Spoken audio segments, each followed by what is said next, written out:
Hearing will come to order. Good afternoon, everyone. Welcome to what I hope will be an important and informative hearing. This is a hearing on the science behind claims of global warming. Now, this is the Science Subcommittee of the Senate Commerce Committee, and we are hearing from distinguished scientists sharing their views, their interpretation, their analysis of the data and the evidence.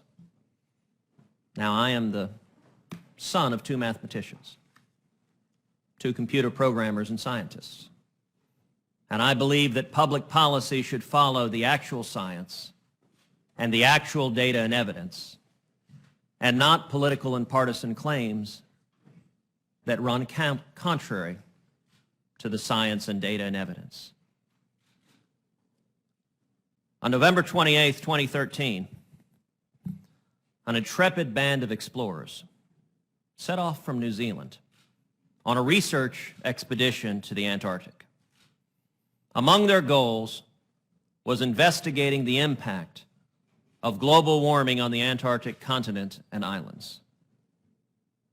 On Christmas Eve, they became stuck in ice. Ice that the climate industrial complex had assured us were vanishing. This expedition was there to document how the ice was vanishing in the Antarctic. But the ship became stuck. It had run into an inconvenient truth, as Al Gore might put it. 3 icebreakers tried and failed to reach the trapped ship because the ice was too thick. After a week of rescue attempts, the passengers were airlifted from the vessel. Here are the inconvenient facts about the polar ice caps. The Arctic is not ice-free. This year's minimum sea ice extent was well above the record low observed in 2011. In the Antarctic, a recent study from the Journal of Glaciology indicates that the ice is not only not decreasing, but is in fact increasing in mass, directly contrary to what the global warming alarmist had told us would be happening. This is not what their climate models projected. Yet these inconvenient facts never seem to get the attention of people like John Kerry. And indeed, I would note behind me, on August 31st, 2009, then Senator John Kerry said, quote, "Scientists project that the Arctic will be ice-free in the summer of 2013. Not in 2050, but 4 years from now." Well, the summer of 2013 has come and gone. And John Kerry was not just a little bit. He was wildly, extraordinarily, entirely wrong. Had the Antarctic expedition, in the picture next to it, not believed the global warming alarmists, had they actually looked to the science and the evidence, they wouldn't have gone down and been surprised when they got stuck in ice.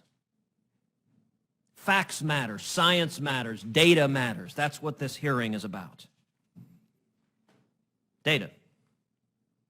According to the satellite data, there has been no significant global warming for the past 18 years. Those are the data.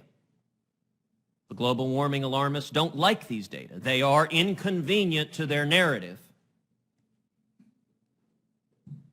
But facts and evidence matters. And I would note that many in the media reflexively take the side of the global warming alarmists, reflexively oppose anyone who actually points out, well, was John Kerry's prediction accurate? No, it was stunningly and entirely false. Was the prediction of computer model after computer model that showed dramatic warming, were those predictions correct? No. The satellite data demonstrate no significant warming over 18 years. public policy should follow science and evidence and data. And I would note that I found it amusing that our friends on the Democratic side of the aisle, I discovered, held a press conference today as a prebuttal to this hearing. I suppose I should view that in a sense as a backhanded compliment. I'm reminded of the bard, methinks she doth protest too much. What does it say when members of the United States Senate are protesting? How dare the Science Subcommittee in the United States Senate hear testimony from scientists about actual science? How dare we focus on such topics? I think that is indeed exactly what we were elected to do. Senator Peters. Thank you, Mr. Chairman, and I'd first like to thank the witnesses for being here today and for your testimony on what is surely a very important topic. When we think about global warming, there are risks and there are certainties. Let's talk first about the certainties. By burning fossil fuels, humans are releasing carbon into the atmosphere that would have otherwise remained locked away. This process creates carbon dioxide, a greenhouse gas, that traps heat that otherwise would have been radiated off into space. We know that by the law of conservation of energy, that additional heat can't just magically disappear. Instead, it causes our planet to get warmer. What else is certain? We've already seen the symptoms of a warming planet, not just in the temperature records, but in the rising sea and shrinking ice levels, in toxic algae blooms that are flourishing in the Great Lakes that were made worse by increased precipitation, runoff, and warmer water temperatures, tainting drinking water for 2.8 million people in recent years. All of that is certain. Now let's talk about the risk. Managing risk is all about looking at a range of possible outcomes and consequences, looking at the likelihood of each of those consequences, and then looking to see if there is anything you can do to reduce the likelihood of those consequences or both. From our models and from our understanding of the science, we see a range of potential outcomes, a range of possible warming trends, a range of consequences based on those trends. There are implications for our national security, for the economic health of our country, for our food supply and agriculture, and for the health and safety of Michiganders, Americans, as well as people all around the planet. The possible consequences of all these areas range from the bad to the catastrophic. Given our best scientific judgment of our risk posture, of the consequences we face as a civilization and the likelihood of those consequences occurring, we must do what we can to mitigate these risks. We're going to hear today that there is some disagreement in the scientific community over the magnitude of that risk. As a matter of fact, I know we're going to hear from 3 scientists and a political commentator and blogger who disagree with varying aspects of the scientific consensus, as well as to argue that the science is not settled. Well, here we need to support our scientific community so that they can continue to answer the open questions and help policymakers make better understand the risks that we face. And we'll hear that scientists need to be protected from political interference from either side of the aisle. And I certainly agree that we need to support our scientific community and protect them from political influence. But I also know that while we continue to refine the science, we have to act on the risks and findings that our scientists have discovered. I would like to introduce into the record statements and letters from various science professional organizations representing tens of thousands of scientists, including the American Association for the Advancement of Science, the American Chemical Society, the American Geophysical Union, the American Meteorological Society, the American Society for Agronomy, Crop Science Society of America, Soil Science Society of America, the American Statistical Association, the Ecological Society of America, the American Institute of Biological Sciences, and the Geological Society of America. It is the position of these organizations and that the evidence is overwhelming that the Earth is warming, global warming is real, and that human activity is the primary contributor. I'd like unanimous consent, Mr. Chairman, to enter these statements into the record. Without objection. Thank you. We know that there will always be more to learn. We will undoubtedly find more down the road, that there's more to discover about what we don't know. And that's really the beautiful thing about science. We always have more to learn. But knowing that there is more to learn should not stop us from acting on what we know now. We must discuss and determine what actions we need to take to limit the serious risk that we face. And there are many things that we can do that are not just good for the environment, but are good for the economy. Investments in clean energy create good-paying jobs and help us produce the energy we need right here in the United States. For example, Michigan is home to more than 220 wind and solar companies, representing tens of thousands of jobs. The growth in Michigan's clean energy sector can be attributed in part to the state's renewable electricity standard, which requires 10% of the state's energy to come from renewables. But there's a lot of room to grow. If industry sourced its parts from local manufacturers, renewable energy could support over 20,000 Michigan jobs in manufacturing alone by 2020. What's more, expanding Michigan's renewable electricity standard from 10% to over 30% by 2030 would generate more than $9 billion in new capital investments. Investments in research and science, including the understanding of our sun-earth system, pay dividends for our country's future economic growth, our economic competitiveness, and our very way of life.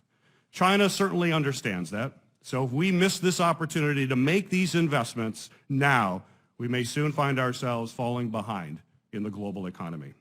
So let's focus on innovating our way out of this problem, and let's take a big step forward as a country.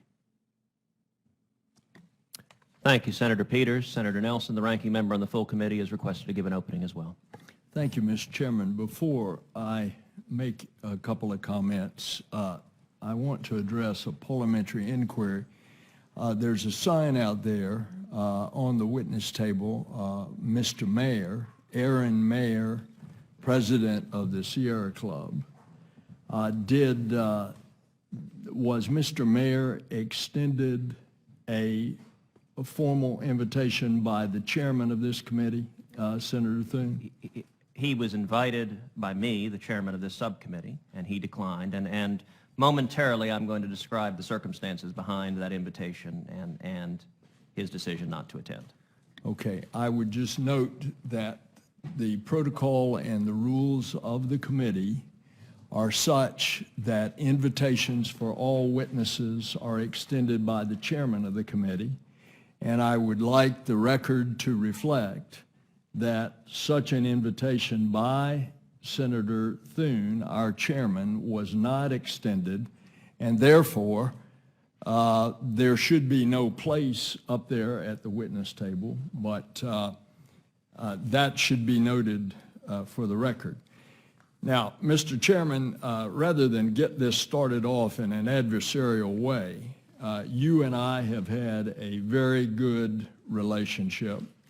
We have worked together on the space program, and you and I have some significant differences about this issue. And so rather than it be contentious, I want it to be factual.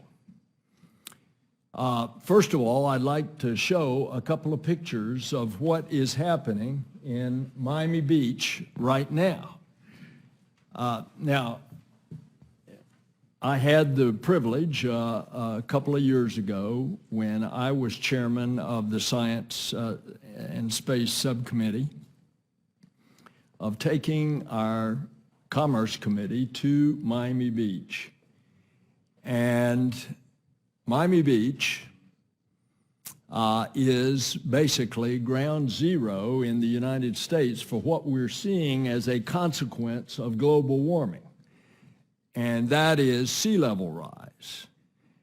We had a NASA scientist that testified at the hearing that over the last 40 years, measurements, these are measurements, not forecasts, not projections, they're measurements, that the seas have risen in South Florida from 5 to 8 inches.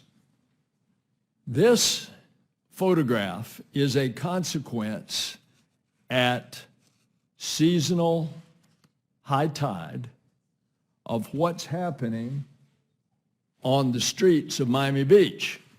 Now, interestingly, a couple of years earlier, the present mayor of Miami Beach, in running for mayor, did an actual campaign commercial in a kayak on Alton Road, which is on the opposite side of the barrier island, the west side of the barrier island. From this is not far from the actual ocean. This one as well, you can look down the street there and see the sky in the background. That's about a couple of blocks down toward the beach. The campaign commercial in a kayak was at the October seasonal high tide on Alton Road, which is on the opposite side of the barrier island. And the fact is that we're having to deal with this. Now, there's another consequence of this, and that is what you heard of saltwater intrusion. Saltwater is heavier than fresh water. Florida sits on a honeycomb of limestone that is filled with fresh water. That's where we get our fresh water, from the aquifer underneath. As the salt water rises in sea level rise, the greater pressure because of the heavier water is intruding into the interior, and we've had a number of municipal wells that are now too salty, and it's another consequence. So some of us representing our constituents have to deal with the realities of what we see. I might point out that when you talk about measurements, 1992, we launched a satellite called TOPEX. It had an altimeter. It takes precise measurements of the surface of the ocean, and its successor satellites, Jason 1 and Jason 2, have been collecting that data. And observation, not projections, the data tells us that the average global sea level is rising at about 3.2 millimeters a year since 1993. That's about 1/10 of an inch, or over a decade, an inch. So I'm glad that you were kind enough to let Senator Peters invite a minority witness, and we brought in Admiral David Titley, a lifelong public servant, a scientist, a decorated military officer from his naval career, and he's going to discuss this much more in detail. In addition to climate science, the Admiral is an expert in oceanography, tropical meteorology, weather risk, and how all of this will impact our national security. We need to understand how climate change is affecting all of the calculations that go into our national security by our national security teams. And after 32 years in the U.S. Navy, he now works at Pennsylvania State University. So I will conclude my remarks and insert the rest of them in the record with the chairman's permission. Without objection.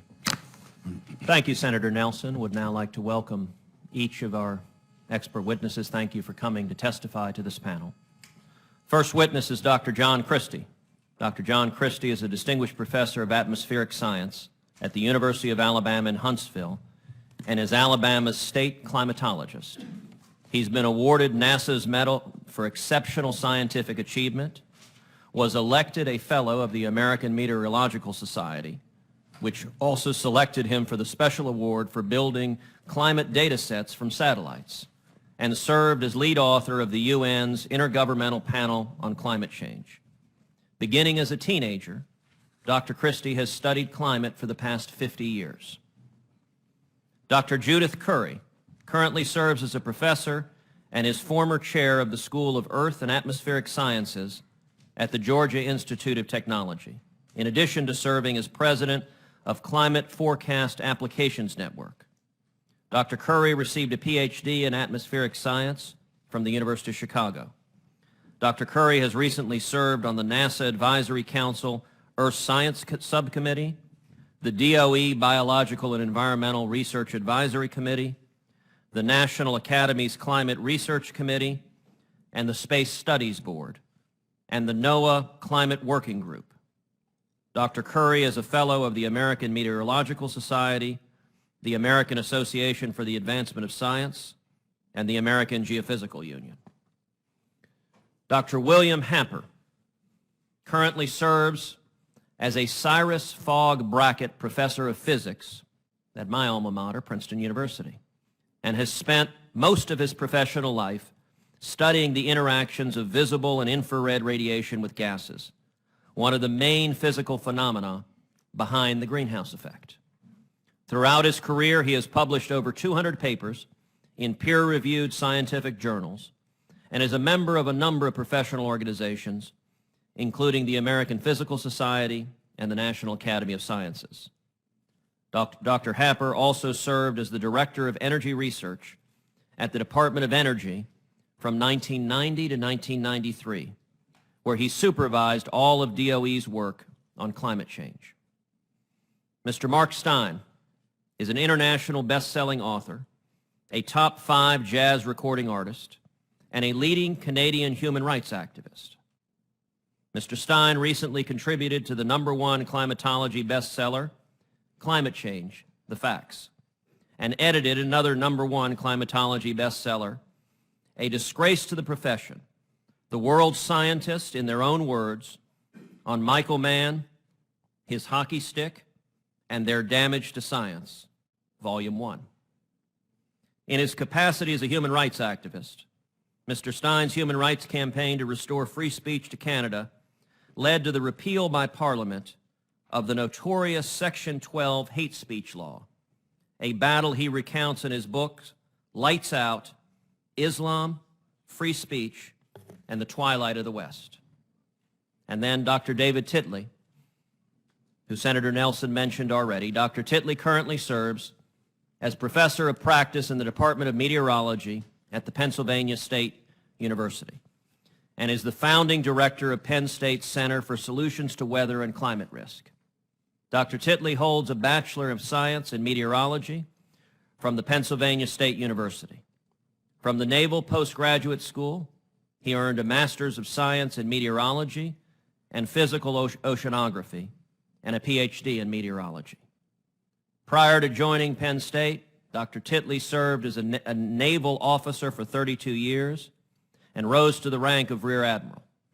His career included duties as commander, Naval Meteorologist and Oceanography Command, Oceanographer and Navigator of the Navy, and Deputy Assistant Chief of Naval Operations for Information Dominance. He has also served as Senior Military Assistant for the Director, Net Assessment in the Office of the Secretary of Defense. While serving in the Pentagon, Dr. Titley initiated and led the U.S. Navy's task force on climate change. After retiring from the Navy, Dr. Titley served as the Deputy Undersecretary of Commerce for Operations, the chief operating position at the National Oceanic and Atmospheric Administration, NOAA. The final witness that we had hoped to have today is Mr. Aaron Mair, the president of the Sierra Club. I would note, a number of weeks ago, Mr. Mair was witness at another hearing that I chaired in the Oversight Subcommittee of the Judiciary Committee.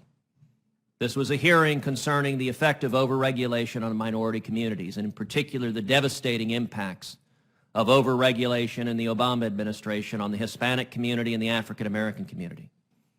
There were a host of witnesses that testified to the job losses, to the stagnating wages as a consequence of overregulation from the federal government. Mr. Mair was one of the witnesses, a minority witness invited by the Democrats. Mr. Mair's testimony concerned global warming. In the course of that hearing, I asked Mr. Mair about the scientific basis for his testimony. In particular, I asked him how he responded to the fact that the satellite data demonstrate no significant warming whatsoever for the past 18 years. Mr. Mair, by all appearances, did not have the foggiest idea what the satellite data demonstrated. Indeed, he repeatedly turned to his staff members behind him and was unable to answer even basic questions. At the conclusion of the questioning, my friend, the ranking Democrat on the committee, Senator Chris Coons, stepped to Mr. Mair's defense. And he said, in fact, I will read his quote directly. Senator Coons said, "Thank you, Mr. Chairman. I just simply wanted to observe that we have a broadly representative and qualified group of folks who were brought here to talk about overregulation and its impact on minority communities. And I do not speak for the Sierra Club, obviously, but it is my hope and expectation that if you want to pursue that line of inquiry with them further, they would be happy to."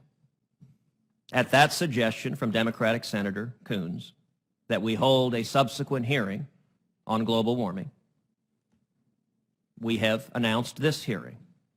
Now, I did note at the time that the entire substance of Mr. Mair's both written and oral testimony to the subcommittee concerned global warming, and yet he was unprepared to discuss even the basic science behind what he was testifying to.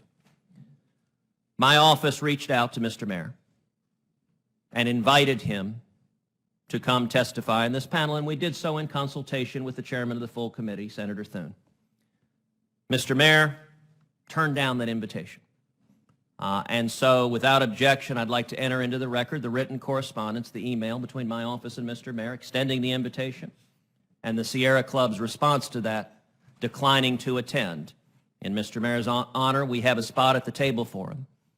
I would note that it is striking the Sierra Club, a national advocacy organization that devotes the lion's share of its energy to advocating for global warming, was unwilling to come and defend the merits of its position based on the science or the data.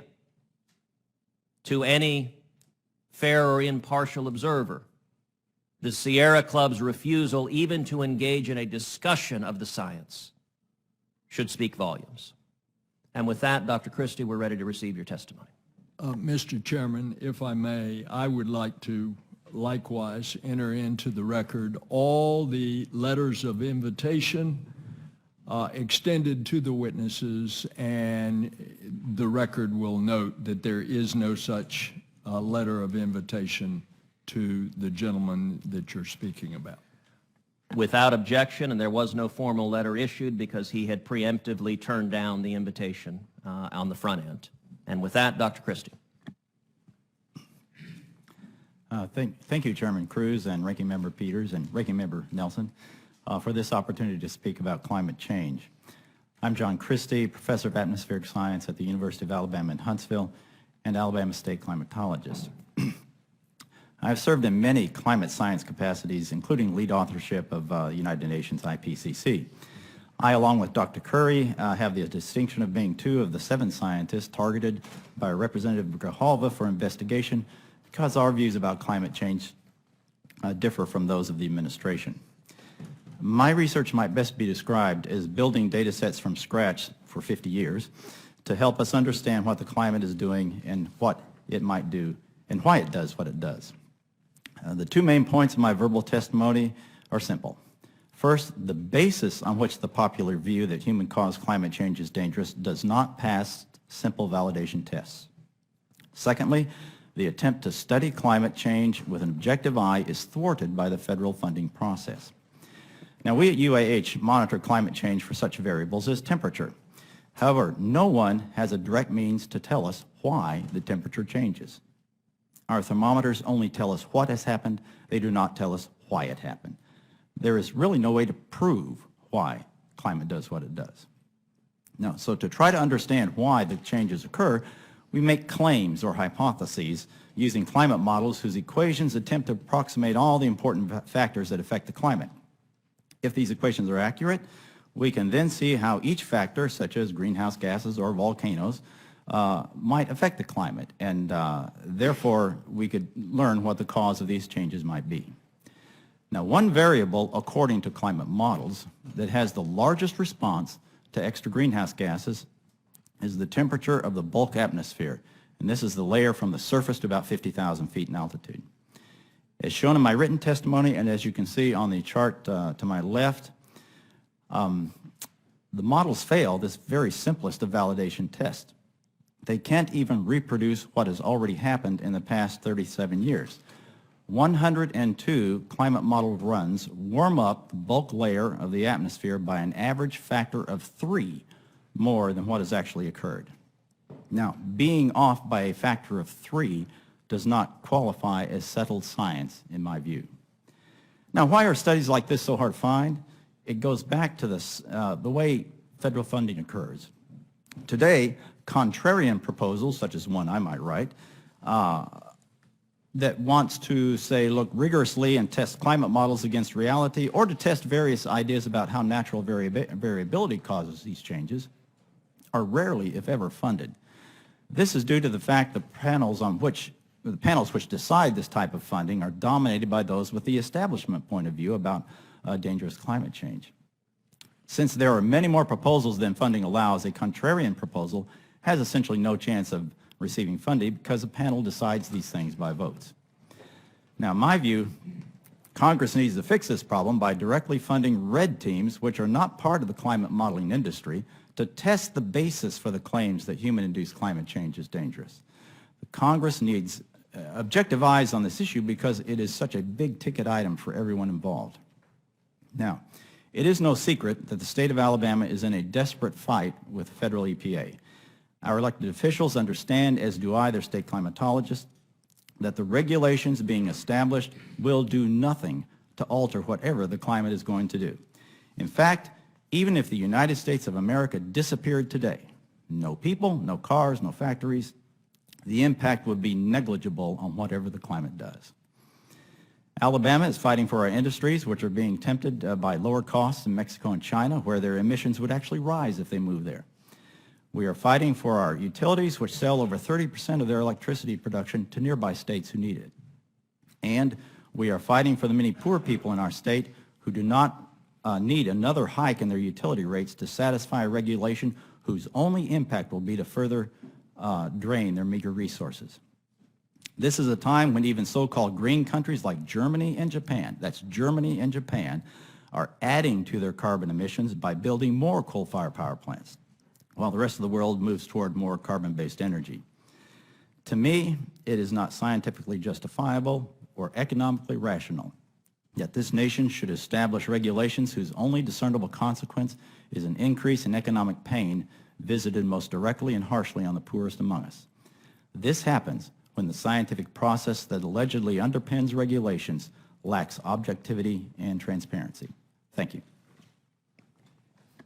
Thank you, Dr. Christie. At this point in the hearing is when Mr. Aaron Mayer, the president of the Sierra Club, would be afforded his opportunity to present the Sierra Club's views on global warming. Unfortunately, as we discussed a minute ago, even though he was invited to present the Sierra Club's views, he chose not to attend, and presumably one reason for that is the last time he presented testimony on this topic, he was unable to answer even the most basic questions on the scientific basis for the political theory he was advancing that we should massively increase the federal government regulation of the economy and dramatically drive up the cost of living, the electricity bills of millions of hardworking Americans. And so we will not be hearing from Mr. Mayer now. Instead, we will hear from Dr. Curry. I thank the chairman and the ranking members for the opportunity to offer testimony today. Prior to 2009, I felt that supporting the IPCC consensus on climate change was a responsible thing to do. I bought into the argument, don't trust what one scientist says, trust what an international team of 1,000 scientists has said after years of careful deliberation. That all changed for me in November 2009 following the leaked ClimateGate emails that illustrated the sausage making and even bullying that went into building the consensus. I started speaking out, saying that scientists needed to do better at making the data and supporting information publicly available, being more transparent about how they reach conclusions, doing a better job of assessing uncertainties, and actively engaging with scientists having minority perspectives. The response of my colleagues to this is summed up by the title of a 2010 article in the Scientific American. Climate heretic Judith Curry turns on her colleagues. I came to the growing realization that I had fallen into the trap of groupthink. I had accepted the consensus based on second-order evidence, the assertion that a consensus existed. I began making an independent assessment of topics in climate science that had the most relevance to policy. And what have I concluded from this assessment? Human-caused climate change is a theory in which the basic mechanism is well understood, but whose magnitude is highly uncertain.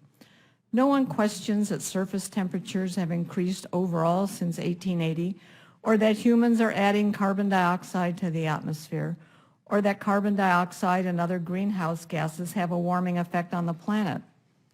However, there is considerable uncertainty and disagreement about the most consequential issues, whether the warming has been dominated by human causes versus natural variability, how much the planet will warm in the 21st century, and whether warming is dangerous. The central issue in the scientific debate on climate change is the extent to which the recent and future warming is caused by humans versus natural climate variability. Research effort and funding has focused on understanding human causes of climate change. However, we have been misled in our quest to understand climate change by not paying sufficient attention to natural causes of climate variability, in particular from the sun and from the long-term oscillations in ocean circulations. Why do scientists disagree about climate change? The historical data is sparse and inadequate. There's disagreement about the value of different classes of evidence, notably the value of global climate models. There's disagreement about the appropriate logical framework for linking and assessing the evidence. And scientists disagree over assessments of areas of ambiguity and ignorance. How then and why have climate scientists come to a consensus about a very complex scientific problem that the scientists themselves acknowledge has substantial and fundamental uncertainties? Climate scientists have become entangled in an acrimonious political debate that has polarized the scientific community. As a result of my analyses that challenge IPCC conclusions, I have been called a denier by other climate scientists and most recently by Senator Sheldon Whitehouse. My motives have been questioned by Representative Grijalva in a recent letter sent to the president of Georgia Tech. There is enormous pressure for climate scientists to conform to the so-called consensus. This pressure comes not only from politicians, but from federal funding agencies, universities and professional societies, and scientists themselves who are green activists. Reinforcing this consensus are strong monetary, reputational, and authority interests. In this politicized environment, advocating for carbon dioxide emissions reductions is becoming the default, expected position for climate scientists. This advocacy extends to the professional society that publish journals and organize conference. Policy advocacy, when combined with understating the uncertainties, risks destroying science's reputation for honesty and objectivity, without which scientists become regarded as merely another lobbyist group. I would like to thank the committee for raising the issue of data versus dogma in support of improving the integrity of climate science. This concludes my testimony. Thank you very much, Dr. Curry. Dr. Happer.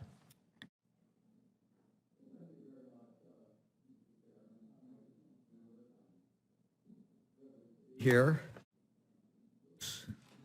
Hope you can hear me.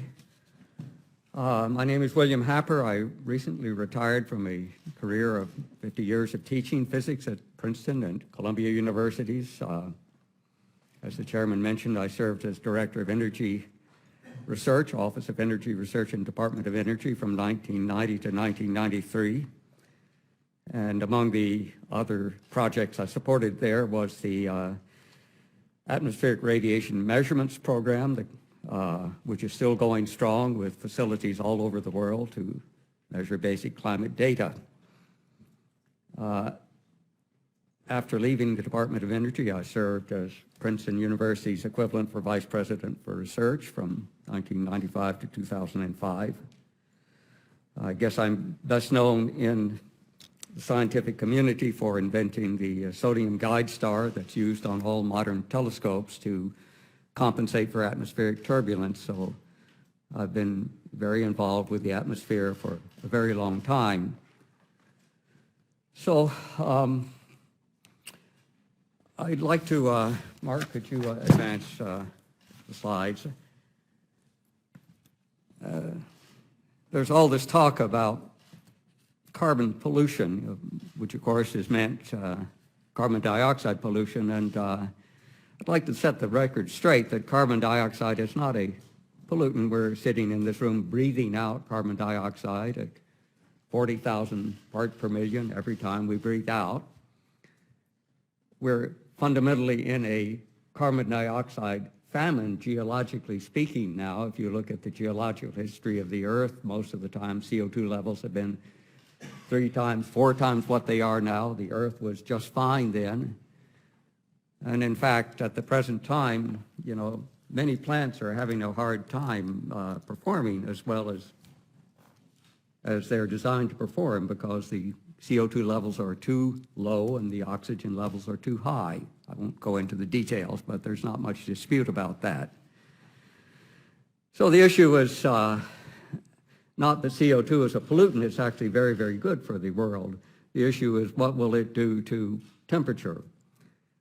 And Dr. Christie very clearly showed, Mark, could you advance a few slides? Yes. A version of this display here, which is in Nature magazine, peer-reviewed. It's anything but a skeptic journal. But what it shows in dark bars are the predictions of various climate models of how much warming there would be over 2 time intervals from a 10-year interval, a 20-year interval. The red bar is what's observed, and you notice that the observed warming is much, much less than the predictions of climate models. Dr. Christie's chart was another version of that for the atmosphere, the lower atmosphere, and this is actually for surface data. So it's, but the message is the same for both sets of data, that the climate models on which we're making policy do not work. They don't work. Okay, so let me move on to the fact that CO2 is a very important part of life on Earth. Mark, could you advance one slide? And one more, please. Just to limit my time here, let me just show you this picture, which shows the greening of the planet from 1982 to 2010.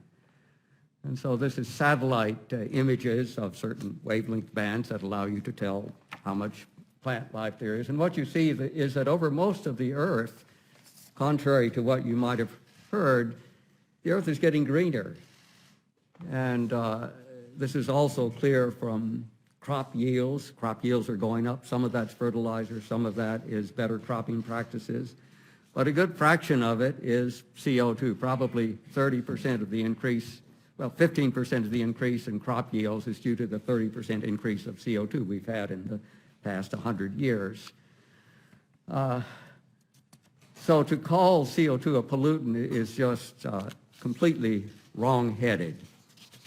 Now, I'd like to conclude by, Mark, could you advance one more? Arguing to support Dr. Christie's urging that we have a red team. I'm calling it a team B, but you know, in most areas of science, science is so complicated that unless you have some adversarial process, you really can't be sure who's right. So for example, when I was at Department of Energy, I didn't understand enough about nuclear weapons to know whether Livermore was right or Los Alamos was right, but I knew I could count on Livermore to catch any error in Los Alamos or vice versa. That's the reason we had two labs. It was that one could look after the other. We don't have two labs for climate. We have one organization, one world organization, the IPCC. We have one funding agency, that follows IPCC, or, and I would like to argue very strongly that we set aside some fraction of funding for climate research that is designed to be for the other side. So, for example, if you have some research that might show that CO2 is not such a big problem, you should be able to get funding. You shouldn't be last in line and turned away. That's the way it is in many other areas of human life. Even to become a saint in the Catholic Church, you have to pass a contested trial with the devil's advocate. You can't be sainted without that. So every other region, every other aspect of human life has an adversarial process. This is the only one I know of that there's nothing adversarial in the science. And so I would like to argue to second Dr. Christie's request for a red team. And a team B also would be a good idea to have a real review of how well is science working. I know that there was a review of how well science works that both Dr. Christie and Dr. Curry took part in the American Physical Society. They did very well. And it was both sides. It was the only good review I know of. It was organized by Dr. Steve Koonin.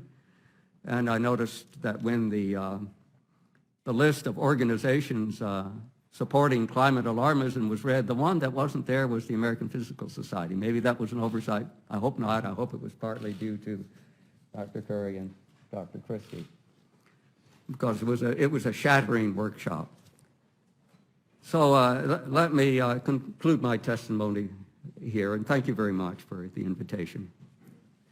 Thank you, Dr. Happer, for being here. And I will say the one thing on which I think we can all agree is that no members of Congress will be made saints at any time in the foreseeable future. And Mr. Stein. Thank you, Senator Cruz. I'm not a scientist. I'm an author.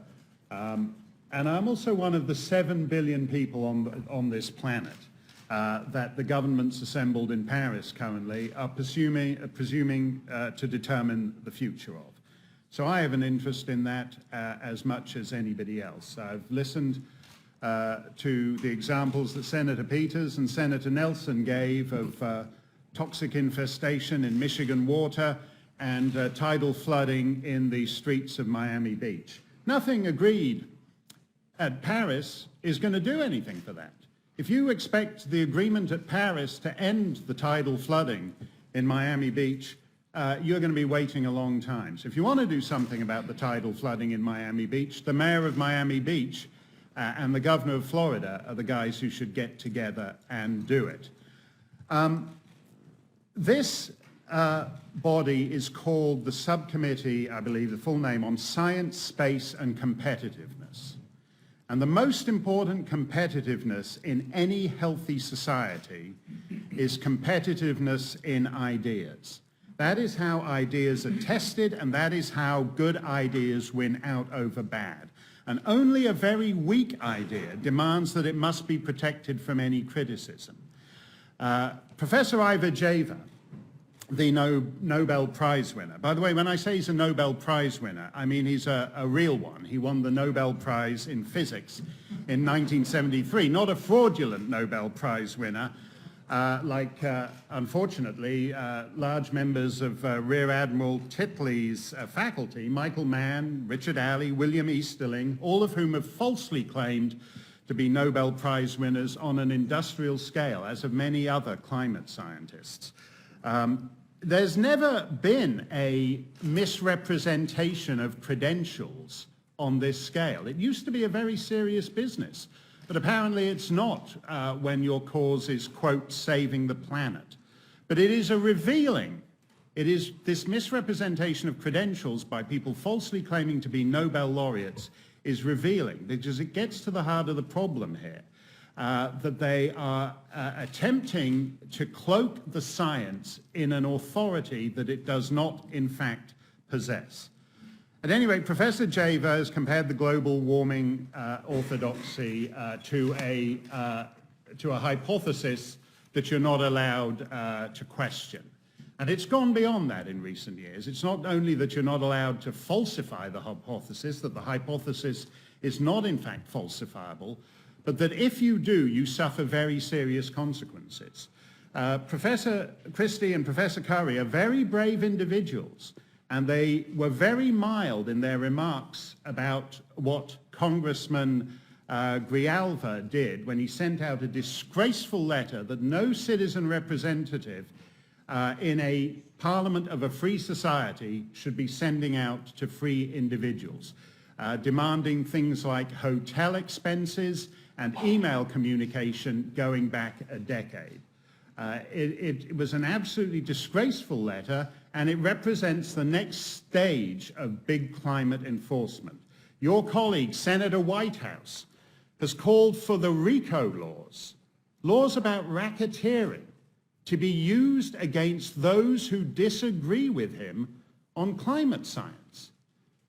When you need that, you're not dealing with science. You're effectively enforcing a state ideology. The Attorney General of New York is currently using securities law to do an end run around the First Amendment to chastise enemies of his who do not agree with him on the climate science. To take a milder example, Rear Admiral Titley has said that it is time, when it comes to global warming, it's time for the politicking to stop. Well, when you're calling for the politicking to stop, that is itself politicking, such as the Democrats on this committee who appeared at a press conference a couple of hours ago under a sign saying the debate is ended. I learned from Canada in the battle I fought over free speech that Senator Cruz mentioned. I learned to always listen very carefully when someone is telling you to shut up. And although Rear Admiral Titley and the Democrat senators are doing it far more politely than Senator Whitehouse and Congressman Grijalva and the Attorney General of New York, what they're telling you is that this idea is so weak it cannot be subjected to the normal, vigorous debate of free society. So I thank this subcommittee for allowing at least to recognize that there is a divergence of opinion, the science is not settled, and the climate system of this planet is too complex for the slogans of cartoon climatology we're currently seeing in Paris. Thank you very much. Thank you, Mr. Stein. Dr. Titley. Thank you for Chairman Thune to extend this invitation to me. Chairman Cruz, Ranking Member Peters, Ranking Member Nelson, distinguished members of the committee, thank you. This is an important hearing on an important subject. I'm here today as a private citizen. My views are my own. I got involved in climate in 2009. I was minding my own business as a one-star admiral, ran the Navy's oceanography and operational weather forecasting, got a call while driving to the New Orleans airport across the causeway in Lake Pontchartrain, and it was the Chief of Naval Operations, Admiral Gary Ruffhead. He basically said, hey, Titley, figure out what's going on in the Arctic. Is this an issue or not? What's going on with climate? Do I need to deal with this? Come up to the Pentagon and figure this out. So I was a one-star, he's a four-star. So I said, aye, aye, sir. And that's what we did. And kind of what I looked at it as is really dropping back to the training. I was a navigator on an old guided missile destroyer. And we didn't have GPS. So you had to look at all the data, but not believe any one piece of data entirely. And that's kind of how I looked at this, because actually I wasn't really convinced one way or the other what was going on. So that's what I did. And the more we looked at the data, more we saw that not only were the air temperatures coming up, but the ocean temperatures were coming up, the sea level was coming up, the glaciers were retreating, the oceans were acidifying, And as I said, the sea levels were actually rising. So when you put all of those independent lines of evidence together, coupled with a theory that was over 100 years old and had stood the test of time, it kind of made sense. Does it mean we know everything? No. But does it mean that we know enough that we should be considering this and acting? Yeah, it's called risk management, and that's what we were doing. So that's kind of where, in the science in general works there. Can you test your hypothesis? What is the cumulative weight of error? Can you replicate? What's the discovery? And over time, you can identify what's known with confidence. Not every publication is correct. That's okay. But it informs what we need to study over the next few years. So, basically, what do we know today about climate science? We know that the Earth's climate is changing at an unusual pace compared to the natural changes that the Earth has experienced in the past. We know emissions of greenhouse gases from human activities, primarily but not exclusively fossil fuels, are the principal drivers. We know it's already causing harm, as Senator Nelson's pointed out. We'll continue for some time. That harm will continue because there is inertia in the system. There's inertia in the physical system. There's inertia in the world's energy system. And we can limit that harm, though, by remedial action. In the military, you don't always have perfect information. In fact, you hardly ever have perfect information. But you still make decisions based on what you know, and we know a lot. General Sullivan, who serves with me on the CNA Military Advisory Board, famously said that if you wait for 100% certainty on the battlefield, you'll probably be dead. Let's not do that. We know in 2014, the CNA Military Advisory Board put out another report that talked about the climate risks are accelerating, the threats are being magnified, and the complex cascading consequences can lead to a failure of imagination. We've already experienced that in the last 15 years in this country. We don't need to do that again. So what do? We're already paying today a de facto carbon tax, one that nobody voted on. You look at the cost of the New Orleans levees. You look at the cost of Sandy. You look at the cost of Florida. You look at the cost of relocating communities in Alaska. Those are all carbon taxes, and we're paying those today. These are the impacts to society, not necessarily mid-tropospheric corrections to MSU data. These are the kinds of things that we gotta figure out. So what can we do? I'll use my last little bit of time here to really plead to the Congress that your leadership is essential. Big things happen in the United States with the Congress. The executive branch can do some things, they can't do a ton. We've seen this in the Department of Defense. Goldwater-Nichols, that was a big change for the Department of Defense. Nuclear power. The way nuclear power came into the Navy is because the Congress made it happen. The Congress is massively important. Ultimately, we need to decarbonize our energy system. It's going to happen anyways, but the speed of that transition is important. And as it's being mentioned, there are 190 countries right now in Paris. So that energy system's going to transform. They're talking about this. Why don't we lead it? We've already heard the ranking member talk about that. Why don't we lead it? So here's my belief. I believe that we are still the exceptional country that much of the world looks to for leadership.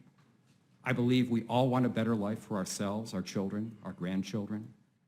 Please, let's not pull a Thelma and Louise. Let's get a better future. Let's start it today. Thank you very much. I look forward to your questions. Thank you, Dr. Tetley, and thank you to each of the witnesses for testifying.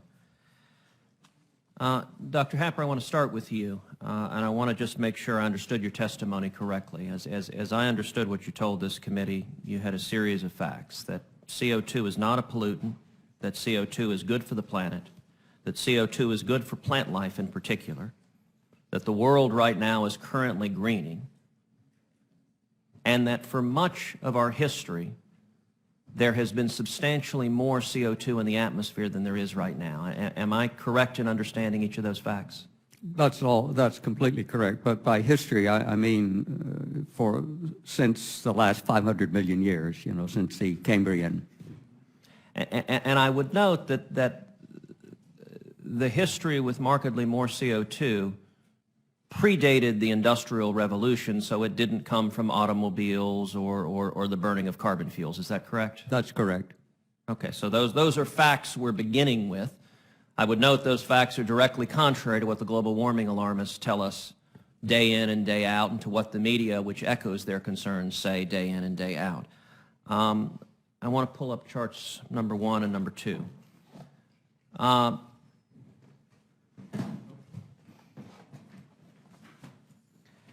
guess the bias on the charts is, of the computer models is causing the chart to fall over.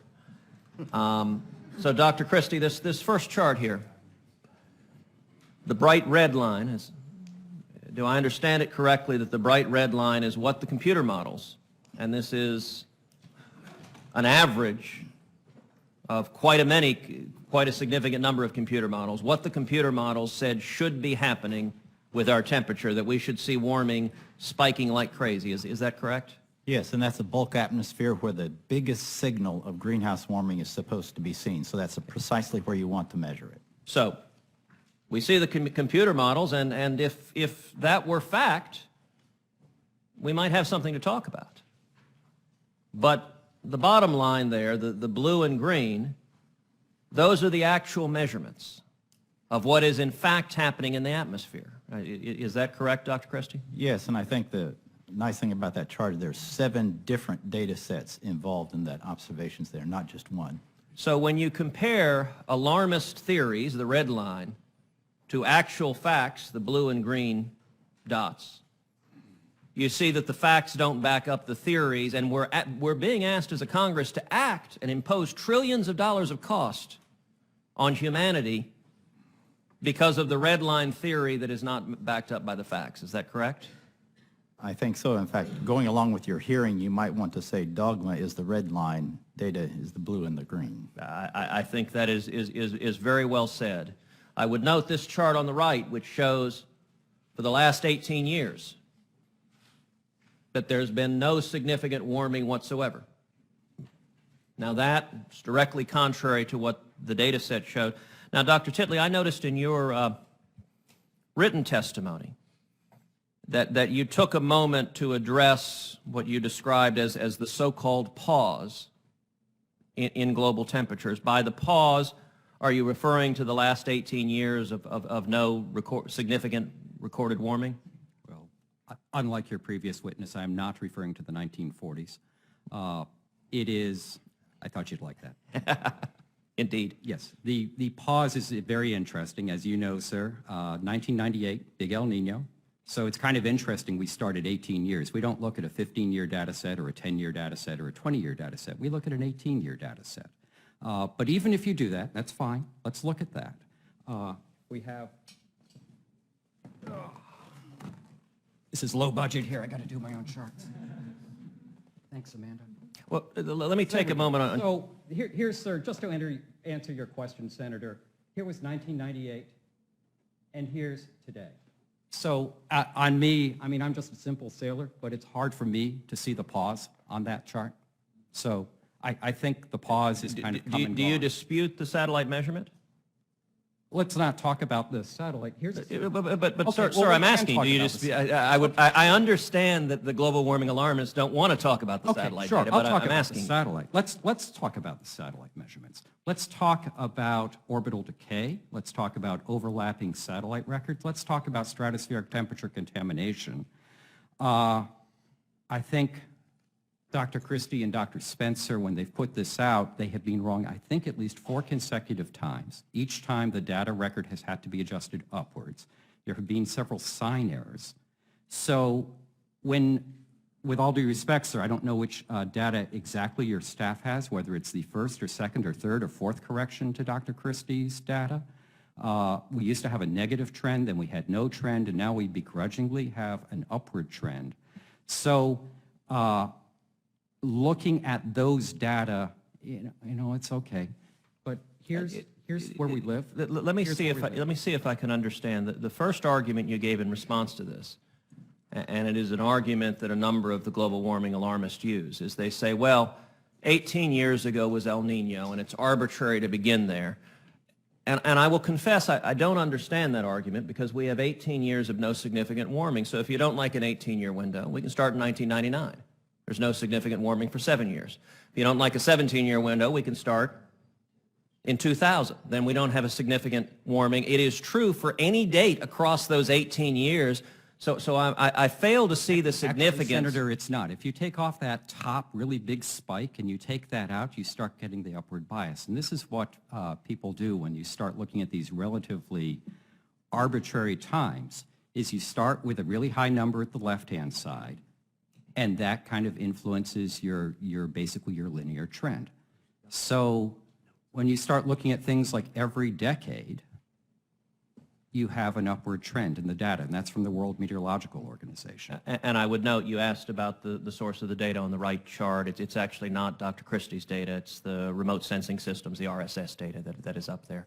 At this point, my time has expired, but we're going to have another round, and Thank so you, we will return to questions on these topics. Senator Peters. Thank you, and again, thank you to our panelists for your testimony here today. You know, it's interesting as I heard the testimony from folks and some of the comments that were being made that this is the so-called consensus of climate change and warming. I heard one of the panelists say the argument is so weak that it can't stand up to any other scrutiny. As I look at the facts, I don't understand where those comments are coming from. My understanding is that, and this is in a number of peer-reviewed journals that have looked at where scientists are, particularly those who are climate scientists, that roughly 97% of those folks in the profession believe that the climate is indeed changing and that humans had a significant aspect to it. But it's not just in the scientific community. We've got, in fact, just recently a letter of 150 of the leading companies in this country who are having to make business decisions and are concerned about changing climate. Companies important to me in Michigan, like General Motors and Kellogg, but also Coca-Cola, Walmart, UPS. It's a list of the who's who of companies in this country who believe this is a concern. We have some of my colleagues who are in Paris.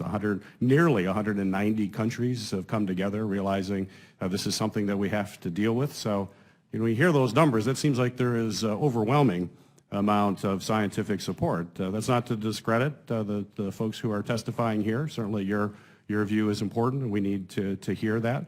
And I think, as Dr. Titley, you mentioned, nothing is ever 100%. And I want to pick up on that, and you mentioned it briefly in your comments as well, particularly as someone who was an admiral in the Navy and as a military person. We expect our Department of Defense to evaluate potential threats that we face to our national security, threats that we face as a country.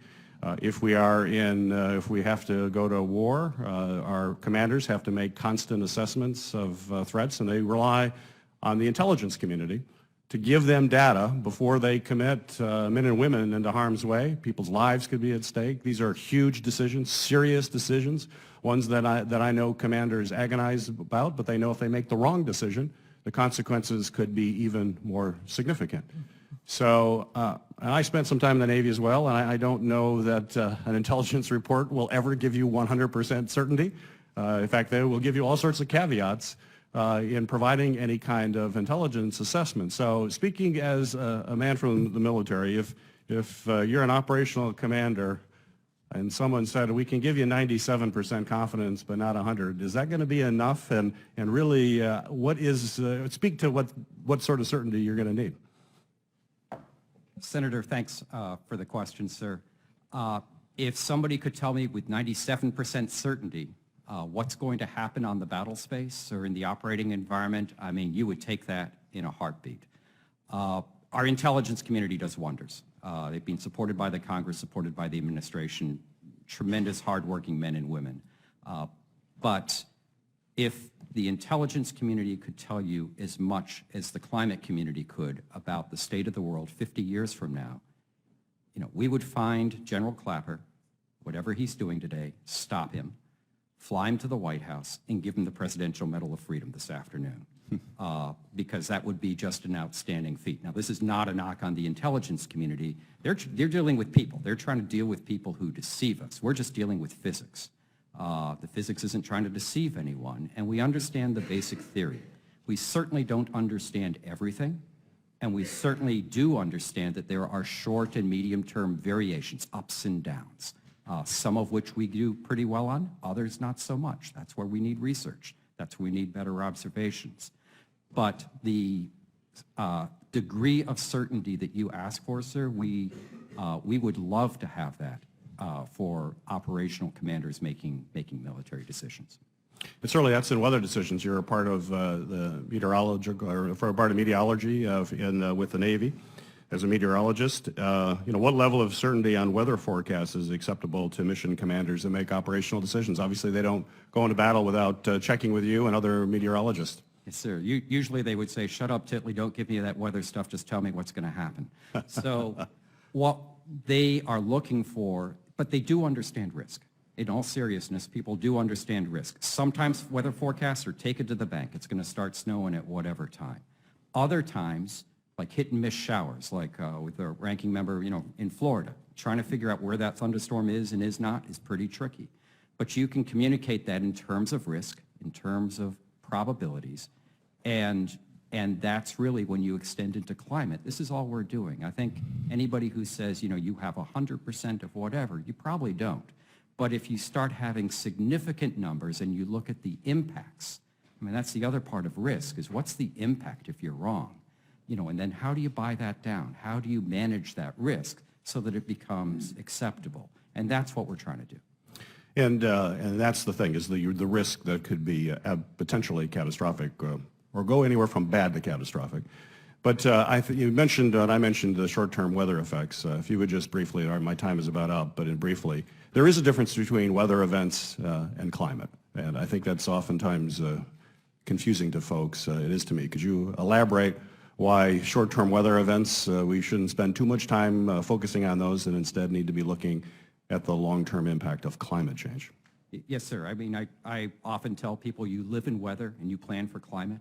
Climate is simply this amalgamation, or this put together in space and time, over decades, over large regions. Those are the trends. That's climate, up, down, whatever it is. Weather is day to day, and even out to a week, 2 weeks, 3 weeks. And then in between is where it gets interesting. And, when we talk about 18 years, this is an interesting time. You have some ocean pieces, but also climate, and you get these interactions here, and this is the interesting time. Long term, though, we know where the climate is going. Thank you, sir. Thanks. Senator Daines. Thank you, Mr. Chairman. Thanks for holding this hearing today. Ranking members Peters, Nelson, thank you. I do not have a Nobel Prize, just for the record to be clear. I do have a degree in chemical engineering. I'm the only chemical engineer in the Hills, so I very much appreciate and I like being on this science kind of debate and on this committee. My home state of Montana is well known for its beautiful landscapes, pristine environment, and clearly we have a moral responsibility to be good stewards of that environment. But Montana families also rely on our natural resources. We're called the treasure state for a reason. And it's not because of elk antler furniture and huckleberry jam, as much as we enjoy those things. We're called a treasure state because of our natural resources, which include coal. These are good paying jobs it creates. It's reliable, affordable energy. And I believe Montanans and most Americans believe we can achieve a balanced approach of protecting our environment as well as ensuring we have affordable energy. I can tell you there's a lot of concern about the regulations that are coming out of the conclusions of debates like we're having here today and the magnitude of these devastating impacts on families. The University of Montana, which is not a conservative think tank, my dad's a proud graduate of the University of Montana, but I will tell you, they just published a study on the Clean Power Plan, which probably should be called the Unaffordable Energy Plan. And that study stated that the Clean Power Plan could potentially be the largest economic event to occur in Montana in more than 30 years. Here's what the study said, coming out of the EPA's Clean Power Plan. It'll cost us 7,000 jobs, $500 million a year in annual income, and the loss of $145 million in tax revenues for our schools and for our teachers. 2 weeks ago, I had a telephone town hall. We had thousands of Montanans participating in concern about these regulations. What do? What do we tell the Boilermaker Union workers back in Montana who lose their jobs? What do we tell senior citizens and the working poor who are on fixed incomes and looking at significant and huge increases in energy costs as a result of these regulations from Washington, D.C.? Let's remember the facts and the data. The United States consumes 10% of the coal in the world, 10%. Said another way, 90% is consumed outside of our country. In Montana, 51% of our electricity comes from coal. I love Tesla automobiles. I have a friend that has a Tesla. It's great to see him plug that into the charging station there in Bozeman. But the reality is, in the back of that Tesla, it should say, this Tesla is powered by coal. That's where the electricity is coming from to power that Tesla. But you think about the United States, about 40% of our electricity comes from coal. Look at the numbers, 27% from natural gas, 19% nuclear, 6% hydro, 4% wind, and 0.4% solar. Now, with that as background, as we think about the global challenges that we face as we look at carbon and so forth, with 10% coming from the United States and 90% outside, we ought to be making sure this is a global conversation and not unilaterally disarming our economy through these regulations coming out of Washington, D.C. China is building a new coal-fired plant every 10 days. Japan, I used to have an office in Tokyo. I had a private sector job for 28 years before I came to Congress a few years ago. I had an office in Tokyo. Japan's building 43 coal-fired plants as we speak, looking to the future. And yet, these regulations are going to absolutely kill our economy and kill our natural resource industry that are coming out of the EPA. Dr. Christie, in your testimony, you mentioned the importance of affordable and accessible energy and the importance to human health and welfare. I remind everybody in this room that 1.3 billion people in the world today do not have electricity. What impact will the Clean Power Plan have on greenhouse gases, and what impact will it have on the well-being of families? First of all, I lived in Africa, and I can assure you that without energy, life is brutal and short.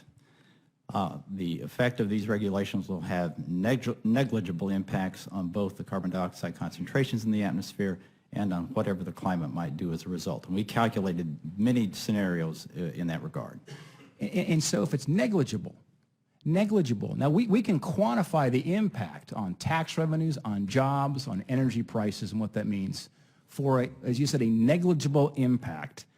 And we've heard similar kinds of conversations and comments actually from the EPA on that very point. Do you realize China, and the New York Times was reporting here just a month ago, that China has been underreporting their emissions by a quantity equivalent to 70% of the total U.S. emissions. That's what their underreporting has been. Should we consider such costly remedies as what's going on right now with this Clean Power Plan for merely symbolic changes?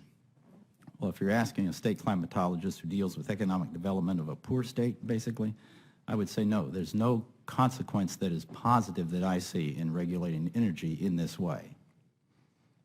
Dr. Curry, in your testimony, you explain how funding motivates research. The Clean Power Plan not only harms workers, but it stifles investments that could lead to innovation and make coal cleaner. I would hope that the U.S. would be leaders in innovation, because as we lead in innovation and cleaner technologies, we can not only lead our country, we can lead the world as we look at the environment here. What can be done, in your opinion, to incentivize objective research that can make affordable energy sustainable? Well, that's a topic. I mean, I applaud the goal that you state. We need more research and development on advanced energy technologies, how to effect that. Private sector government, is a challenge for politicians. I don't have any particular insight as a scientist as to how that might work, but in terms of having, you have to allow people to have opportunity to fail. And if you're going to look for blue sky technologies and something really innovative, you have to have a mechanism that allows people to fail. You need maybe 3 good ideas, and this may mean, 50 or 100 of them have to be tried before you find a few good ones that are going to work. And so pretending that wind energy and at least the current solar technology are going to solve the problems is fairly ludicrous. Okay. Thank you, Mr. Chairman. I'm out of time. Thank you, Senator Daines. Senator Nelson.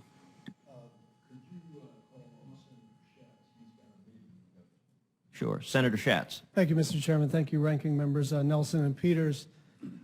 Thank you for having this hearing. It gives us an opportunity to clarify that climate change is real, it's caused by humans, and it's solvable.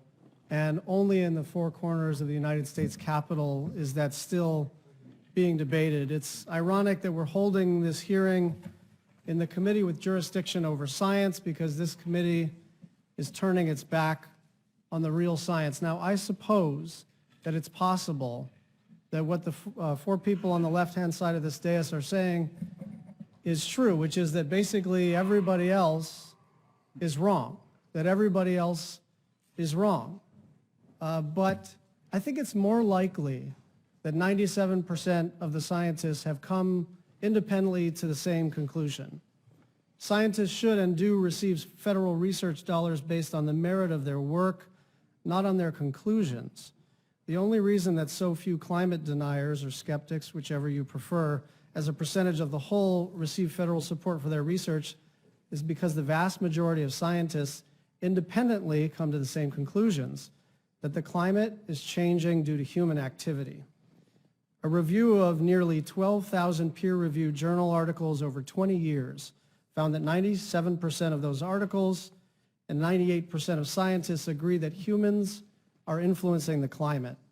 The vast majority of climate scientists around the world will tell you that greenhouse gas emissions, primarily from the burning of fossil fuels, have increased the concentration of carbon in the atmosphere, which in turn has raised average global temperatures. Now, I suppose everybody could be wrong. In fact, the American Academy for the Advancement of Science has said the science linking human activities to climate change is analogous to the science linking smoking to lung and cardiovascular diseases. There may be a doctor out there who doesn't believe there is a connection between smoking and lung cancer, but I would keep that doctor away from me and my family. Just as there is no genuine scientific debate over whether we are responsible for changing the climate, there is also no global conspiracy to manufacture data. The skeptics do not know more than the National Academies of Science, NASA, the DoD, the CIA, the American Chemical Society, the American Physical Society, the American Medical Association, the American Geophysical Union, the American Meteorological Society, the American Society of Plant Biologists, the National Academies of Science from 80 countries, the World Health Organization, NATO, and a litany of other organizations. I, for one, believe that the Department of Defense has to contend with what is, not with how we view, how we wish things would be. And my question is for Admiral Titley. Could you please describe the relationship between CO2 in the atmosphere and global temperature? Senator, thank you for the question, sir. I give some talks into public on this, and basically what I tell people is what you've asked me is cutting-edge 19th century science here.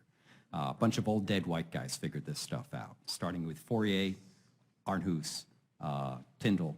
By the time you get to 1896, we were actually doing calculations of global warming. Now, it was with stubby pencil and paper, but we actually kind of figured it out. So in basic terms, energy comes in at one wavelength. Energy comes back out through the atmosphere at a different wavelength. The carbon dioxide and other greenhouse gases actually re-radiate that longer wavelength. The short stuff comes in from the sun. The long stuff gets basically bounced around, reabsorbed, readmitted, and that's really good for us. If we did not have greenhouse gases, we wouldn't all be here because we'd be living on an ice cube. It would be about 59 degrees Fahrenheit colder than it is right now. So greenhouse gases provide life on Earth, but there can be too much of a good thing. And we have literally formed human civilization in a period of wonderful climate stability, where we have not been varying either the greenhouse gases or much of the other part of the atmosphere. So we've had this stability. Now, as we inject a whole lot of extra greenhouse gases, they're just doing what physics does. So they're re-radiating, warming the atmosphere, as you talked about, sir. And tell me about the observations on page 3 of your testimony. It seems to me that there's a nearly one-to-one relationship between global temperatures, CO2, fossil fuel consumption, and sea level and ocean temperature. Is that about right? Yes, sir.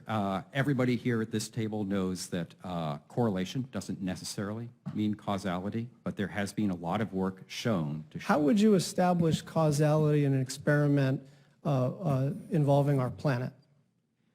We only have one planet. That makes it kind of tough to run the control case, if you will. So this is what the computer models help you with. But Thank you. we only have one planet. Thank you, sir. Thank you very much.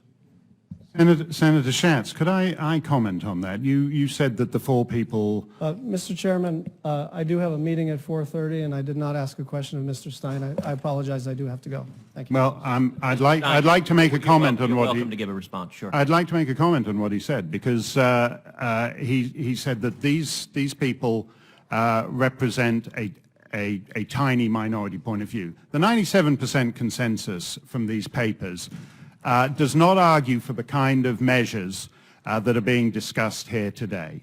That we are talking about the greatest, just to take the pro-climate people at their word, we are talking about the greatest shift in the global economy that has ever been contemplated. We hear a lot of talk about risk management. This is a hell of a risk. And it requires, if we are to take these pro-climate people at their word, it would require the greatest societal consensus, left, right, and center across North America, Europe, and the developing world. So to exclude, if you exclude Professor Christie, if you exclude Professor Curry, if you exclude Professor Happer, if you exclude the French weatherman who basically just lost his job for writing a book countering climate change, if you refuse Professor Leonard Benson, whose career was destroyed because he wanted to meet with a skeptic think tank, the great Swedish climatologist, if you exclude the Nobel Prize winner in physics from 1973 and the Nobel Prize winner in physics from 1988, you wind up with what has happened to climate alarmism, where the poll showed, the real 97% consensus, that only 3% of Americans view this as their overriding priority. The point that Admiral Titley made about things we could do, he brought up Superstorm Sandy as an example of climate change. You know what would have stopped Sandy? If they built the same storm barrier that the Dutch coast has, that the Russians have in St. Petersburg, and that London has with the Thames barrier. For a couple of $1 billion, you wouldn't have had water in the New York subway. But instead, when we talk about all the saving the planet stuff, the flood barrier never gets built. And that's what elected legislators should focus on, the real issues involving them now, not the pie in the sky stuff. Thank you, Mr. Stein, and I would note Dr. Titley made reference to dead white guys, and in response to Senator Schatz's question about 97% of scientists in this one bogus and discredited study, in the year 1615, I suspect if you asked, 97% of scientists at the time would have said categorically that the sun rotates around the earth. And yet an individual named Galileo dared to actually be a scientist and take measurements and stand up to that enforced consensus. And I would note, it was the Roman Inquisition that brought heretics before it who dared to say that the earth rotates around the sun. And today, the global warming alarmists have taken the language of the Roman Inquisition, going so far as labeling anyone who dares point to the actual science as a denier, which is, of course, the language of religion. It is calling someone a heretic. And anytime you hear people saying scientists should not question the conventional wisdom, you are hearing someone advocating essentially for the abolition of science. Senator Udall. Chairman Cruz, thank you very much. And, you know, today we're having a hearing on climate change science. And while this is an extremely important topic and great for senators to engage on, I'm disheartened by the frame here, It's called Data or Dogma, is part of this title of this hearing. And quite clearly, this hearing was called to inject controversy and skepticism into the issue of climate science and research, to cast doubt on the work of many scientists, including those at American universities in all of our states, the national laboratories. New Mexico has 2 of those national laboratories, and the National Academy of Sciences, who have been researching the effects of climate change and the impacts that humans are having on the climate. This year is almost over. It will likely be the warmest year on record, and the current record holder last year, 2014. The impact is clear, and people are seeing it all over the world with rising sea levels and increased drought. The Southwest is in the eye of the storm. In New Mexico, temperatures are rising 50% faster than the global average, not just this year or last year, but for decades. Through all of this, Congress has been slow to act. We could be using this time right now to push forward on strong, comprehensive energy policies that curb greenhouse gas emissions. So I want to turn to you, Dr. Titley. I was really interested in your role as the lead oceanographer for the U.S. Navy and your history of 32 years of service in the Navy. And I have a simple question for you. Do we have time to waste, in your opinion? Senator, thanks, sir. There's a saying in the Navy and naval aviation that the 2 things that are of no use to you is altitude above you or runway behind you. Right now, we're putting runway behind us. Now, how much more there is, that's hard to say, but we are certainly taking time that we should be using to start mitigating this. And actually, some of the other witnesses have brought up some things. I think Dr. Curry talked about more research and development for energy. We need to transform our energy system. The federal government, the Congress can be very, very helpful on that.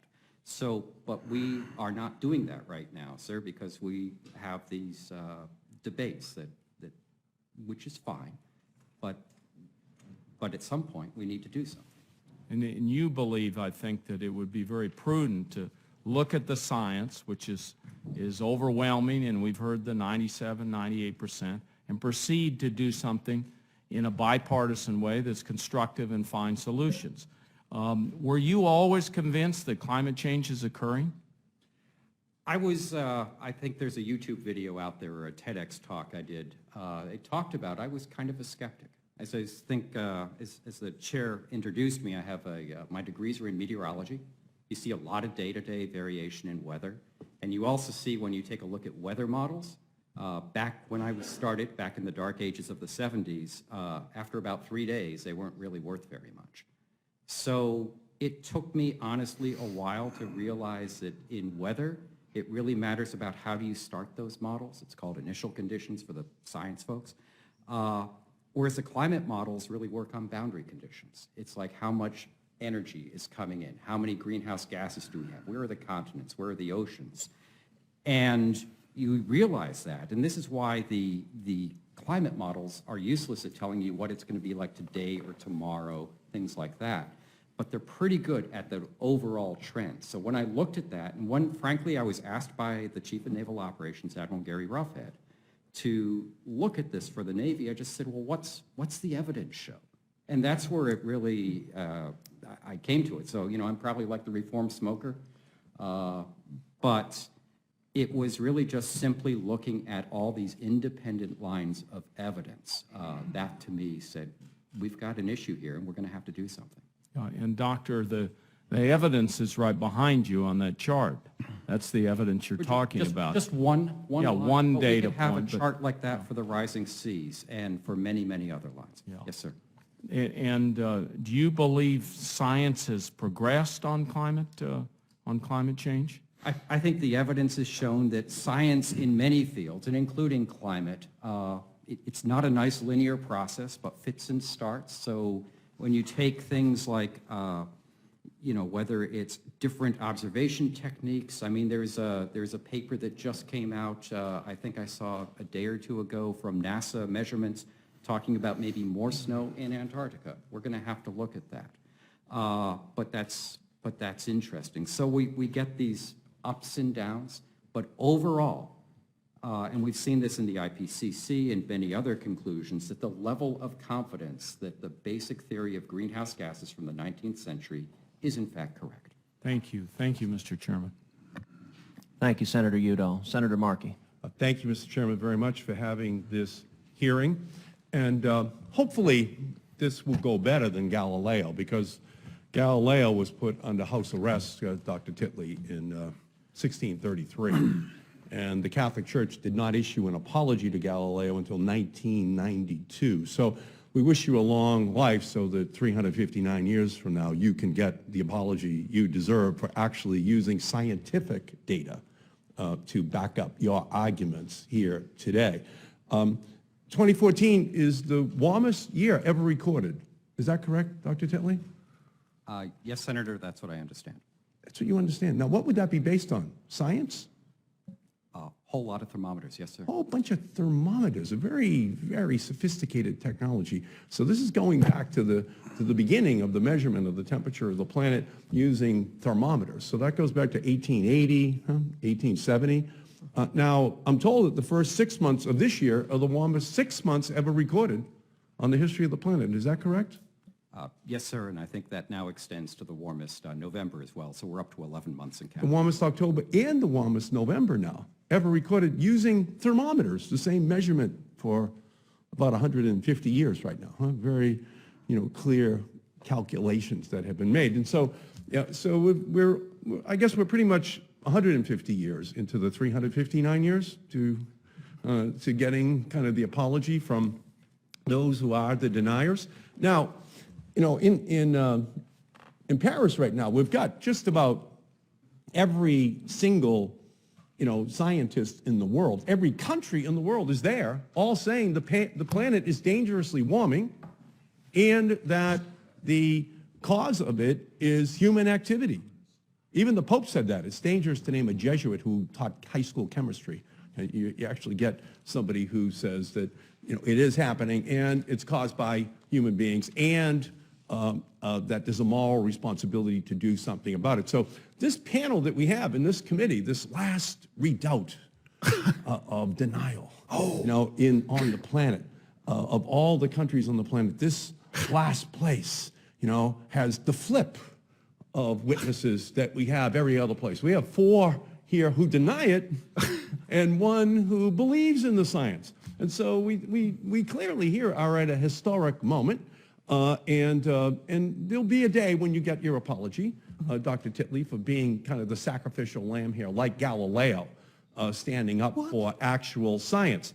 And so what we have here is just one of the clear national security challenges of our time, just as we were focused on protecting the planet from the threat of communism in the 1950s, we need to be focused on protecting the planet from the threat of climate change now. We sit here in the space, the science, and the competitiveness subcommittee, which has oversight over NASA. We should all be cognizant of the fact that NASA was established in 1958, when this country felt the very real threat of communism. If we had ignored that threat in the 1950s, America wouldn't be the leader it is today. And it was in response to the threat of communist domination in space when 53 years ago, President Kennedy announced the ambitious goal of sending an American safely to the moon. He told us that we would need a giant rocket made of new metal alloys, some of which had not yet been invented. It would have to be fitted together with a precision better than the finest watch, and it would have to be returned to Earth safely at speeds never before reached by humans, and it would all have to be done in less than 8 years. President Kennedy urged us to be bold, and America responded to his call, not by saying it couldn't be done, not by denying the threat, but by boldly putting our scientists and our engineers to work protecting our nation and the world. Today, a growing global danger lies in the cascading impacts of climate change.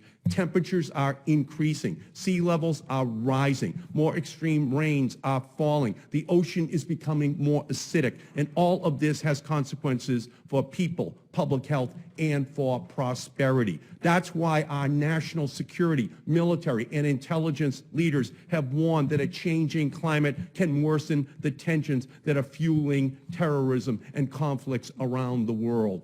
More than 50 years ago, we looked to the scientific community to help protect our nation from communism. Today, the same scientific rigor we use to send astronauts to space is used to evaluate our changing climate. And just as President Kennedy urged our nation to be bold in the space race, the global community is meeting in Paris right now to hold bold action to protect our climate. But the Republicans' message to the world is, Houston, we do not have a problem. No. And that is the wrong scientific message. They are once again questioning the integrity of the scientific community and the basic scientific principles behind climate change. The truth is, the only thing that requires a serious scientific investigation is why we are holding today's hearing in the first place. Climate science stands on a foundation of more than 150 years of research. Laboratory experiments demonstrated carbon dioxide traps heat in the same year that Charles Darwin published on the origin of the species. So we should listen to the planet's doctors. The more fossil fuels we burn, the more carbon pollution we put in the air, the higher the risk for catastrophic climate consequences. But the Republicans' response to this existential challenge is to insist that the brightest minds of the United States of America, who once figured out how to send a man to the moon and bring him back safely, can't possibly figure out how to generate energy from anything other than burning decaying plants that have been sitting underground since the time of the dinosaurs. But we all know that failure is not an option. There is no planet B. We must solve this problem.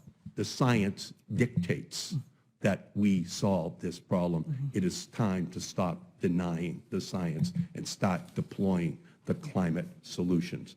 Admiral Titley, we've heard a lot about temperature measurements today. When I'm feeling sick and I go to the doctor, she takes my temperature, but the doctor always checks my blood pressure, listens to my heart and lungs, and looks at my ears, eyes, and throat to get a broader assessment of my health. This chart behind me is NOAA's assessment of the Earth's climatic vital signs. Yes, temperatures are going up, but so is the heat in the ocean, the sea level, and the humidity. And snow and glaciers and Arctic sea ice are going down. Do you agree, Dr. Titley, that a wide range of independent observations indicate that the planet is warming and the climate is changing, and that there are no emergency rooms for planets, and we have to engage in preventative care? Yes, sir. What would you say is the basis for your decision? Is it based on data, or is your answer based on dogma? It's based on the evidence, sir. It's based on the evidence, and I agree with you, Admiral, and I thank you so much for your service to our country, both in the active Navy and here today before this committee. Thank you, Mr. Chairman. I yield back. Thank you, Senator Markey. Senator Nelson. Dr. Carey wanted to respond to Oh, Senator. Is Sure, it Dr. possible Carey. for me to respond? You basically, I did not ask you a question. Really? Why can't she respond, Senator? I was- Dr. Curry, you're You welcome. impugned her integrity. I think she's entitled to. You are welcome to respond, Dr. I was basically called a denier that I'm denying science. Did you read my written testimony? Are you aware that the IPCC and the consensus has no explanation for the increase of ice in the Antarctic? Are you aware that they have no explanation for the fact that the rate of sea level rise from 1920 to 1950 was as large, if not larger, as it currently is? Are you aware that temperatures have been warming for more than 200 years, and that in the 20th century, 40% of the warming occurred before 1950, when carbon dioxide was not a factor in the warming? Okay, and I could go on and on. Many of these issues are raised in my written testimony, and most of it is pulled from the IPCC itself.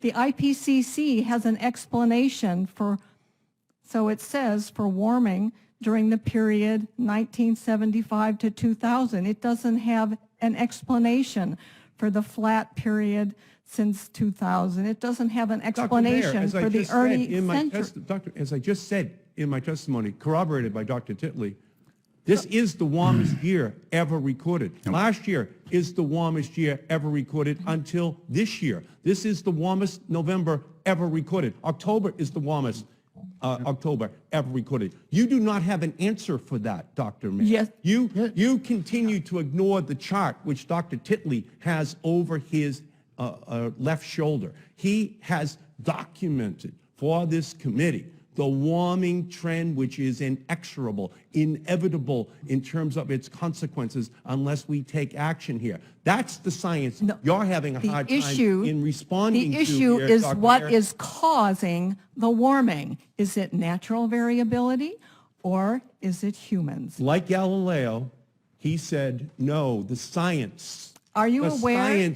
The science is clear. You are depending upon something that perhaps is God-made rather than dependent upon something that is man-made, which is anthropogenic and documented by 97% of all of the scientists. Are you saying there's no natural variability, Senator? There were alligators at the North Pole.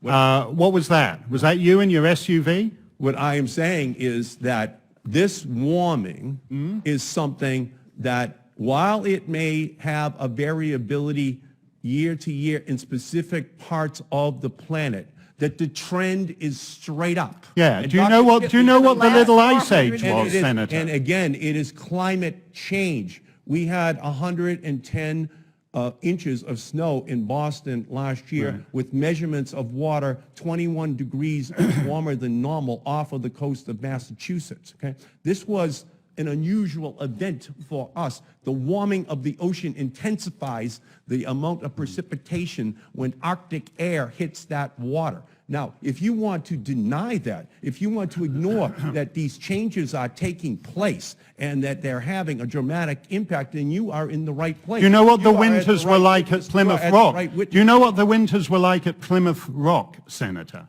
Well, here is the thing. You don't. How long has your family been in Massachusetts? We are new arrivals, and I have to admit, You should have been there in 1750. the Irish weren't arriving in 1750, so I apologize for being late to the country, and I'll have to chastise my grandparents for not leaving until the economic conditions in 1902 forced them here. But that notwithstanding, there is as much consensus that man is causing climate change as there is in Galileo's original theory. And What for percentage which- of climate change is man causing, Senator? Excuse me, sir? What percentage of climate change is anthropogenic? Well, according to the scientists who are in Paris right now, which would fill pretty much the entire space of the building in which we're in right now, and the number of deniers would still be the ones who are active. Yeah, what's Are the you percentage, Senator? Are you aware of a recent survey of the professional members of the American Meteorological Society? When asked the question, how much is the recent changes natural versus human cause, 52% of the membership said it was majority human cause. Dr. Titley, could you respond to that question in terms of what you believe is the amount of warming that is relatable to human activity? Yeah, thanks, Senator. Right now, there is, as has been pointed out, there are natural variations, things like volcanoes, things like changes in sunlight, and then there's something called internal variations. These are the oscillations, or basically the back and forth of the ocean currents.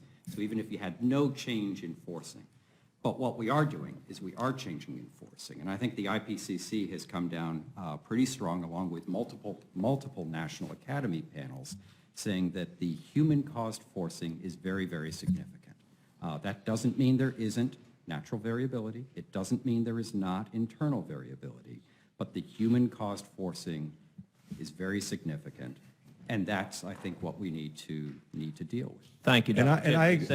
I just make, I agree with you, and I agree with this Pope. I disagree with the Pope in 1632. This Pope is correct, and we have a moral responsibility to act. Thank you, Mr. Chairman. Senator Nelson. Thank you, Mr. Chairman.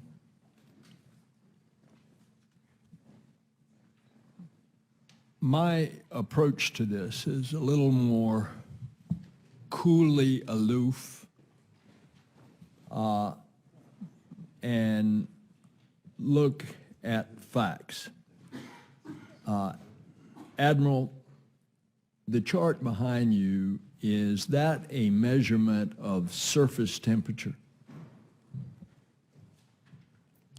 Senator, thank you, sir. It is near surface temperatures. Basically, it's about 10 feet above the, 6 to 10 feet above the surface. So for all intents and purposes, it's surface temperatures. That surface temperature would reflect that heat, most of which is absorbed by the oceans. Why don't you give us your perspective on that as an admiral? Thanks, sir. The oceans are absorbing roughly 90% of the excess heat. What I told people is that if you think of when you study climate, try to get more and more oceanographers involved, and the oceanographers are certainly involved because that's where the action is, that's where the heat is. Sort of like, why did Willie Sutton rob banks? That's where the money was. So the heat is in the oceans, and then the atmosphere is sort of the tail on the dog. The atmosphere gets sort of driven ups and downs depending on what the ocean is doing. So the heat is in the ocean, sir. And when water is heated, what happens to it? It expands. Right. And therefore, that would indicate a reason why we are seeing sea level rise. Yes, sir. Not just the melting of glaciers and that additional displacement of water, but mainly from the absorption of the oceans, which cover 2/3 of the Earth, of the heat, the absorption of the heat. Is that right? Yes, sir. The scientists would call it thermal expansion. It's the expanding of the water. Are you familiar with a satellite? It's really not a satellite. It's a spacecraft named Discover that was put up earlier this year at a Lagrange point 1 million miles from Earth, between the Earth and the Sun. Yes, sir. I think it's at what the scientists would call L1. That's correct. There is an instrument. There are 4 main instruments on that spacecraft, but there is an instrument that looks back continuously at Earth to measure the heat in and heat out. If, in addition to our surface temperatures and other instruments that measure, if we get the total amount of heat being radiated into the Earth's atmosphere, and we measure the total amount of heat coming out and subtract one from the other, we should be able to have a very precise measurement of the amount of heat that is trapped in the Earth's atmosphere. Yes, sir. Okay. Now, this heat that's trapped in the atmosphere, the sun's rays come in, and normally when they hit the Earth's surface, some are absorbed, but some radiate back out into space. Is that correct? Yes, sir. If there is something trapping that heat from being radiated back out into space, you naturally would start to have the heating up of the Earth's atmosphere. And you, as a climatologist, would you speculate that that would be gases such as CO2 and SO2? Senator, yes. I mean, not as a climatologist, but just basic physics. There are greenhouse gases that re-radiate or trap, as you said, the heat, and that actually allows us to have life on Earth. Yes, sir. So that could be another reason that reflects why the surface measurements are showing the chart that you have. As we increase the greenhouse gases, the temperature should come up, and that's what we're seeing. Yes, sir. Would you answer one more question, and we have not covered this today. The Department of Defense is quite concerned about the heating up of the Earth because of the implications for our national security. Would you trace a few of those for us? Yes, sir. So the Department of Defense, in their 2014 Quadrennial Defense Review, they talk about climate change really in three ways. They talk about increasing risk of conflict and instability overseas, the impacts of Department of Defense operations on operations, people, and installations, and also the impact of stability, development, human security in other nations. That was in 2014. Later on in 2014, the Department of Defense, they released their climate change adaptation roadmap. Really that assessed climate change. It directed the department to assess climate change impacts on infrastructure, missions, and activities, fully integrate climate considerations across a full range of department missions and activities, collaborate with partners, internal and external, to better understand what's going on, and also a bureaucratic part, they designated climate change officer. If I may, sir, just one more thing. Just a few months ago, the Geographic Combatant Commanders released an assessment. They report to the Congress. So these are the four-star admirals and generals who have direct control over the operating forces. They report to the Secretary of Defense and President. They had four issues, primarily issues: persistently recurring conditions such as flooding, drought, higher temperatures, more frequent and more severe extreme weather events that may require more humanitarian assistance and disaster relief, or defense support of civil authorities here in the United States. The sea level rise and the temperature change, greater chance of flooding in coastal communities, adverse effects impacting navigation safety, damages to infrastructure, displaced populations, and then finally the Arctic. As the Arctic changes, that's a whole category to itself. I'll stop there, sir, but those are just some of the more recent documents that the Department of Defense has released concerning climate change. Thank you, Senator Nelson. All right, we're going to have a second round, and then the hearing will conclude. I want to start, Dr. Curry. When Senator Markey was haranguing you, he said that you had no response to his assertion that 2014 was the hottest year on record. Am I correct that NASA stated that assertion, that 2014 was the hottest year on record, that they had a 38% level of confidence in that, which means that 62%, or substantially more likely than not, 2014 was not the hottest year on record? Is that an accurate statement? Yeah, basically 2014 was, according to the NASA and NOAA data sets, in a statistical tie with 2010 and 2005.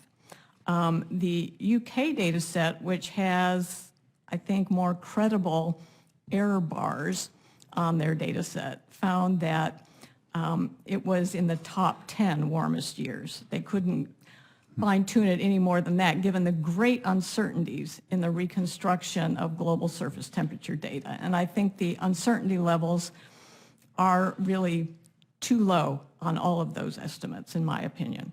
And indeed, NOAA included 2014, 2010, 2005, 2013, and 1998, 5 different years, as potentially being tied for being the warmest. Correct. The last hearing I chaired, when Mr. Mayor, who should have been sitting next to you, testified, he told the subcommittee, quote, "Our planet is cooking and heating up and warming." Does the evidence and data we've been discussing support the assertion that the planet is cooking? Not cooking, no.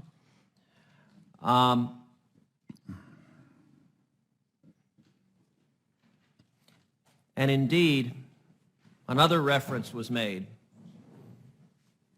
by Senator Markey to the measurements. Now, I would note, none of the Democratic senators who participated in a press conference earlier today saying, how dare you ask the data, not a single Democratic senator addressed the satellite data. Not a single Democratic senator addressed the fact that for 18 years, there has been no significant warming recorded.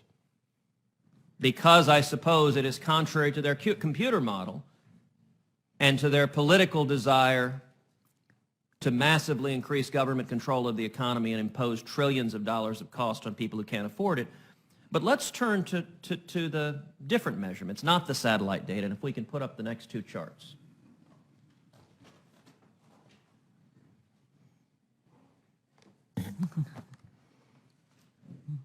These next two charts are from the United States Historical Climate Network. These are the measurements of the thermometers that are measuring climate change. And these in particular record the adjustments that NOAA has done to the climate data.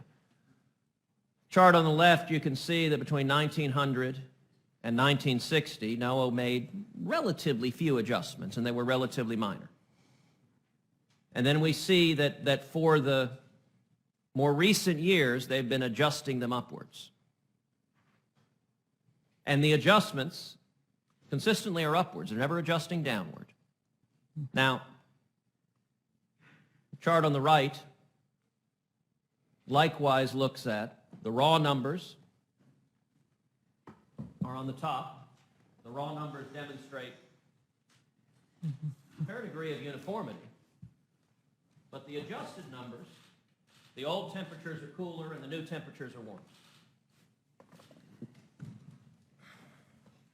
Well, there's a number of different groups who do global temperature data sets. And they have different methods for dealing with spatial representativeness, missing data, changes in temperature, measuring instrumentation, adjusting for the time of day, all sorts of different adjustments that they make. And the adjustments, as you can see, are rather huge. Okay, so should we, to me, the error bars should really be much bigger if they're making such a large adjustment. So we really don't know too much about what's going on in terms of, it's a great deal of uncertainty. Yes, I do believe that we've overall been warming, but we've been warming for 200, maybe even 400 years. Okay, and that's not caused by humans. Okay, there's natural variability involved. And this is exactly what has not been sorted out. Now, the ocean temperature is the current focus of controversy. I mean, the land data sets are sort of starting to agree, but there's a great deal of controversy and uncertainty right now in the treatment of the ocean temperatures. And that has not been sorted out. And so especially looking, in the recent period, if we're trying to sort out what's going on with the hiatus or the pause, we need to look at the satellite data. I mean, this is the best data that we have, and it's global. And we need to sort out the differences between the satellite and the surface observations. And then there's the numerical weather prediction, reanalysis, data assimilation systems that give us a global view. And we haven't been really using that for climate purposes, and I think we need to. So the work is just starting in terms of trying to sort this out.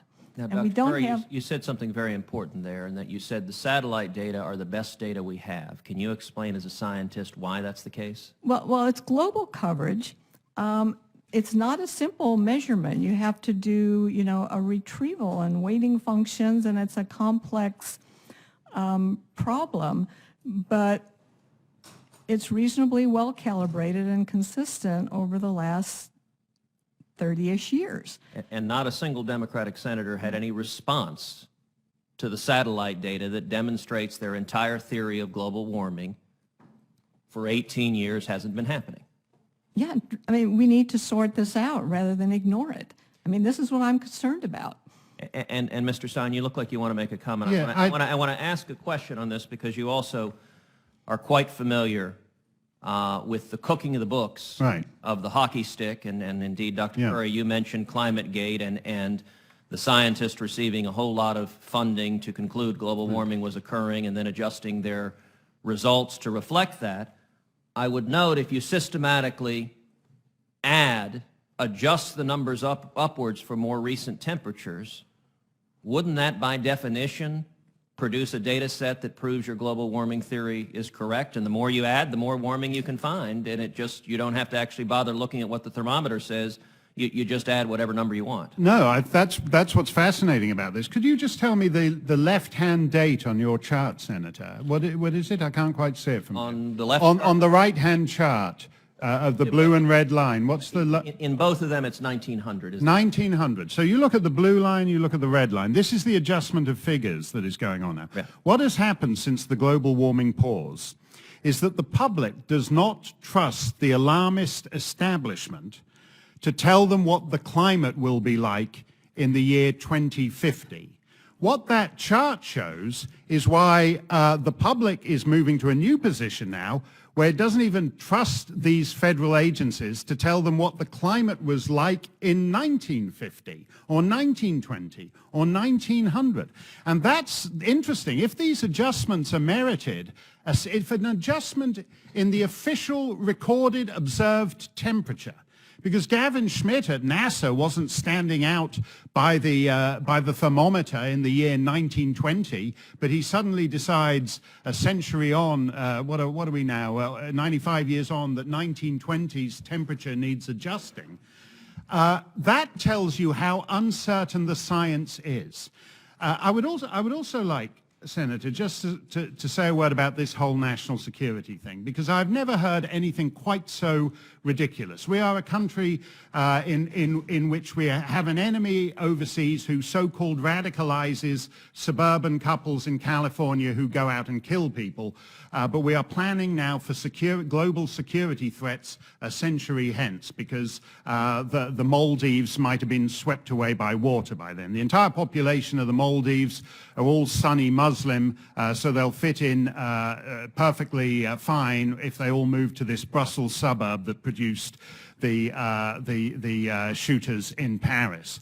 But climate change is irrelevant to the long-term patterns. And I cannot tell you how absurd it is to be talking about climate change as a security threat compared to, say, just to pluck at random, population. In 1920, the British Isles and British West Africa had the same population, about 45 million people, for England, Scotland, Ireland, Wales on the one hand, and what are now Nigeria, Sierra Leone, Ghana, the Gambia on the other hand. Now, the British Isles has a combined population, England, Scotland, Ireland, Wales, about 69 million, and British West Africa has a population of 250 million. So the security threat is exactly what we see in Europe at the moment, that Niger, a country that has increased its population by 50% in this century, since the year 2000, and had millions of starving people already that it couldn't feed, and is expected to increase its population tenfold by the end of the century, and all those people are just going to get on a boat and walk into Italy, Greece, Spain, Portugal.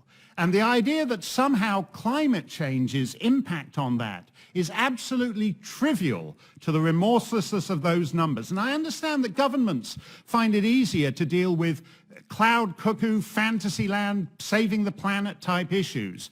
But this is a complete waste of time for an already beleaguered Defense Department having difficulty fighting the wars it's actually in right now in Afghanistan and Iraq and elsewhere, suddenly dealing with sea levels in the Maldives in the 22nd century. It's completely preposterous and complete waste of time. So I'll leave that aside for a moment.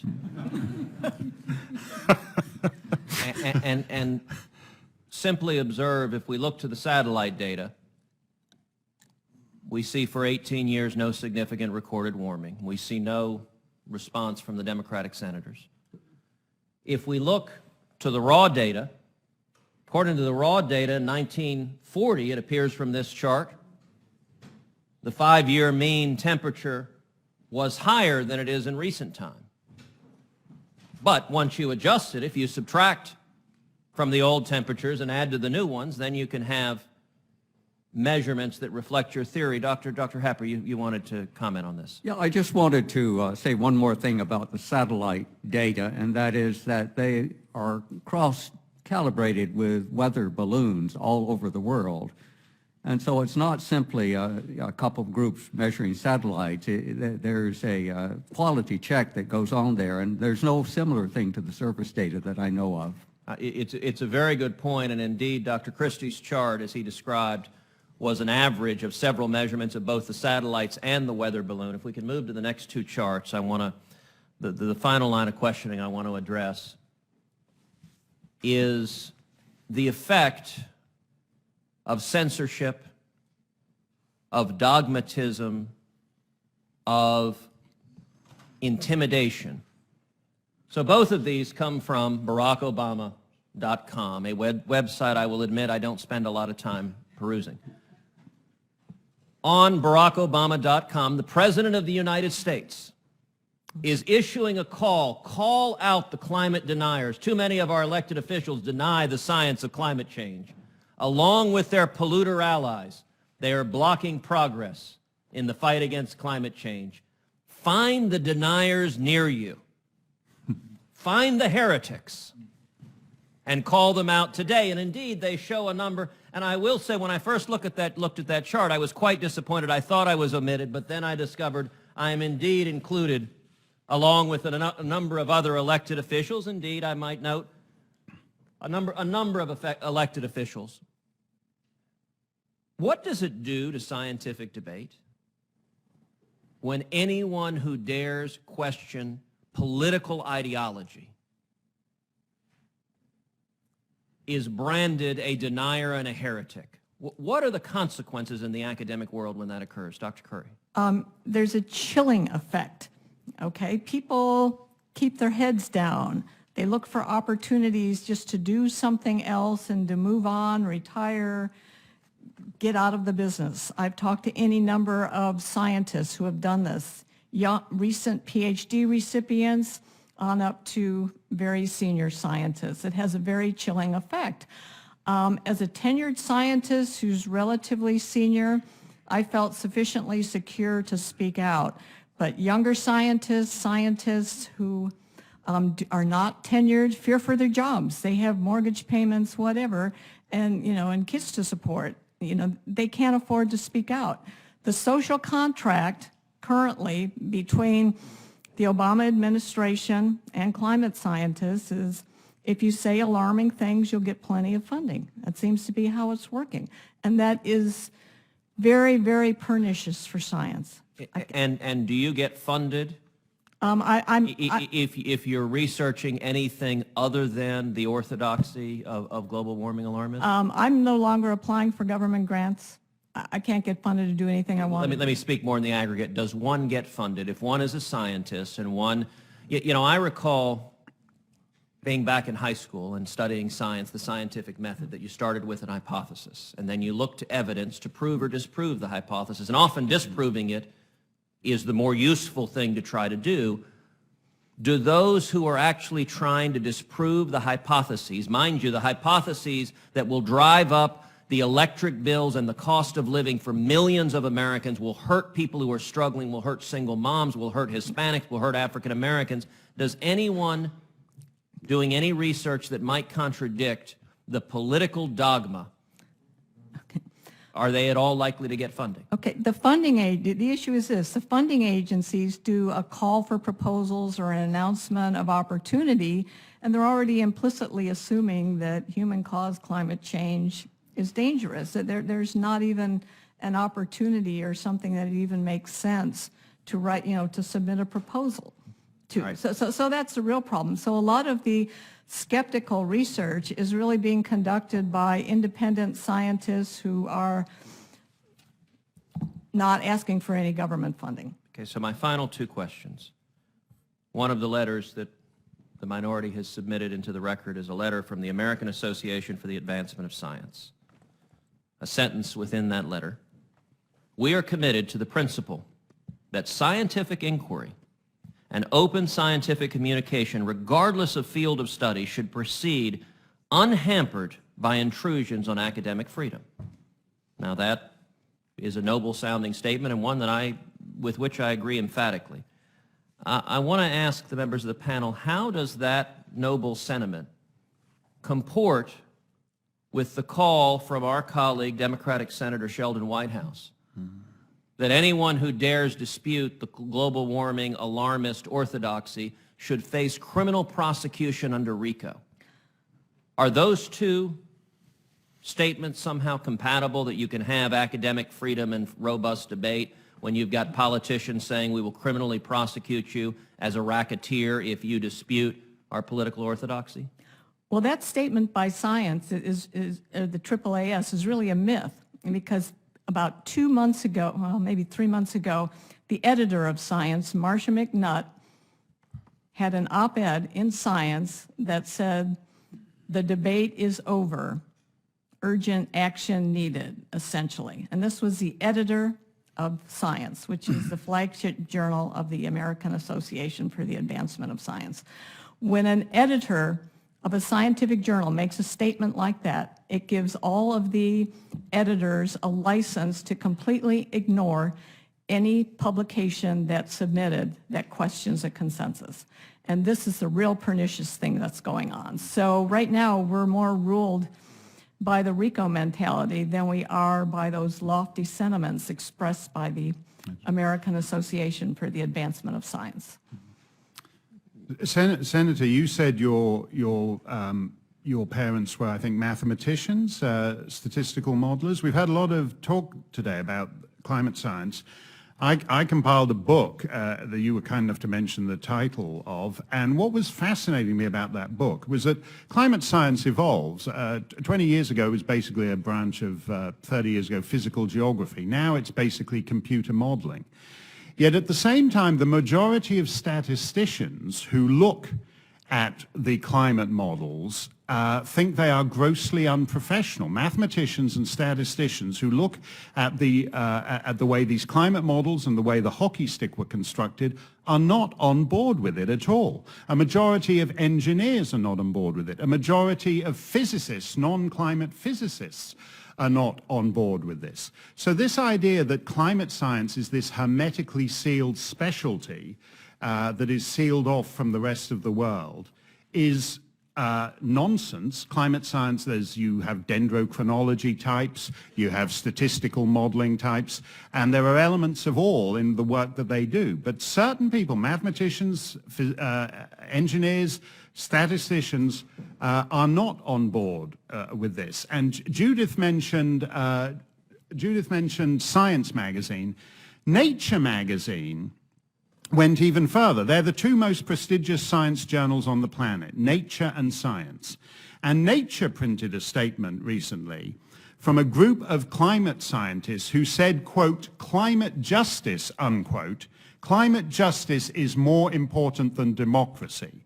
So that the fake 97% consensus is no longer enough. The fake 97% consensus of so-called climate scientists now has to trump the 51% of the electorate. No science in history has conducted itself like this.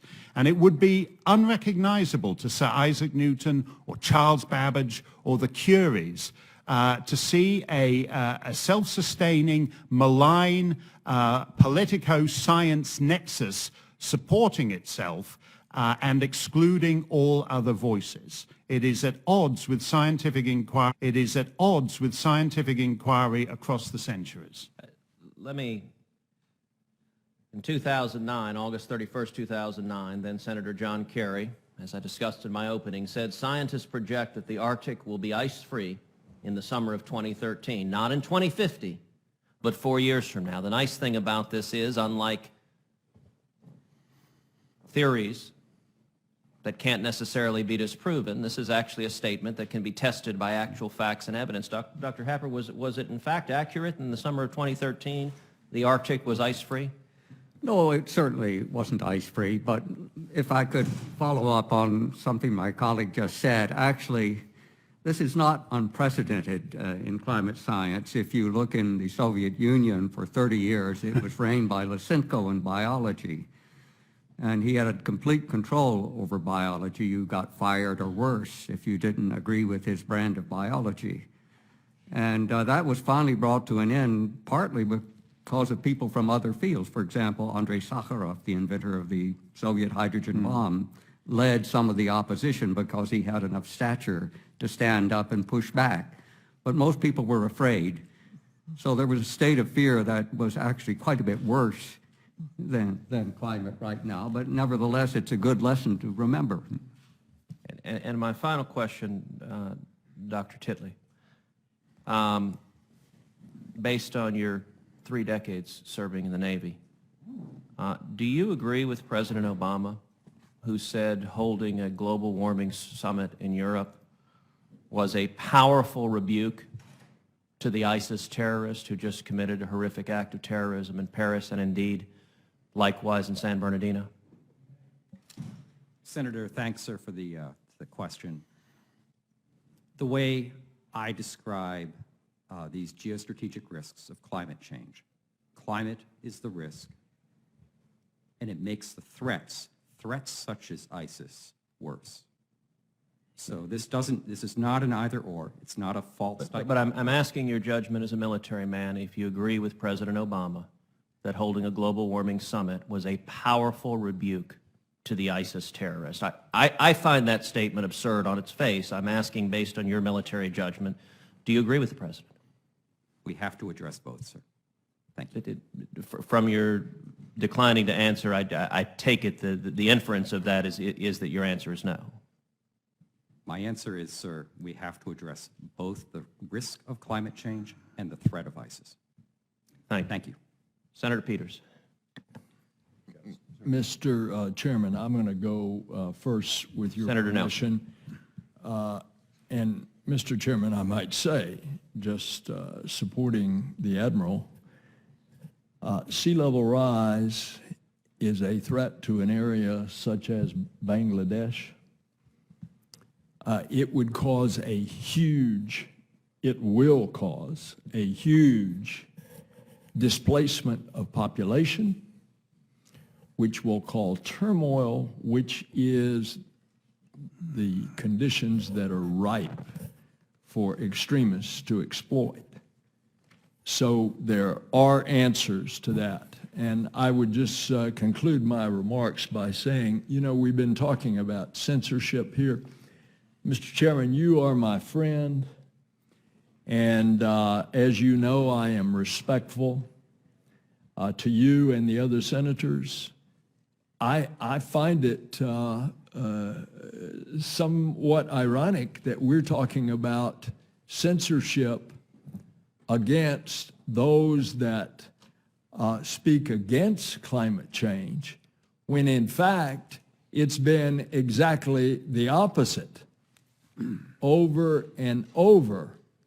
And it was so much so that we saw examples where various levels of government said that you couldn't even use the term climate change, that I offered an amendment in March in front of the full Senate. A majority voted for my amendment, including 2 Republican members of this committee, Senator Rubio and Senator Ayotte. And so when we start talking about muzzling of scientists, I think we better watch out how we're talking about which side is trying to do the muzzling, because that amendment to prevent muzzling of scientists on the subject of climate change, it actually had a majority, and it was a bipartisan majority that voted for it in the Senate. Thank you, Mr. Chairman. Thank you, Senator Nelson. Senator Peters. Thank you, Mr. Chairman. And I certainly have enjoyed the hearing and the testimony, but actually to pick up on comments by Senator Nelson about muzzling, certainly that didn't occur in This hearing, we heard from 3 witnesses, scientific witnesses, as well as the political commentator about issues related to climate change that represented a particular point of view that is not shared by the vast majority of the scientific community, has been very clearly demonstrated in numerous documented studies. The 97% figure, for example, that has been documented by a number of studies.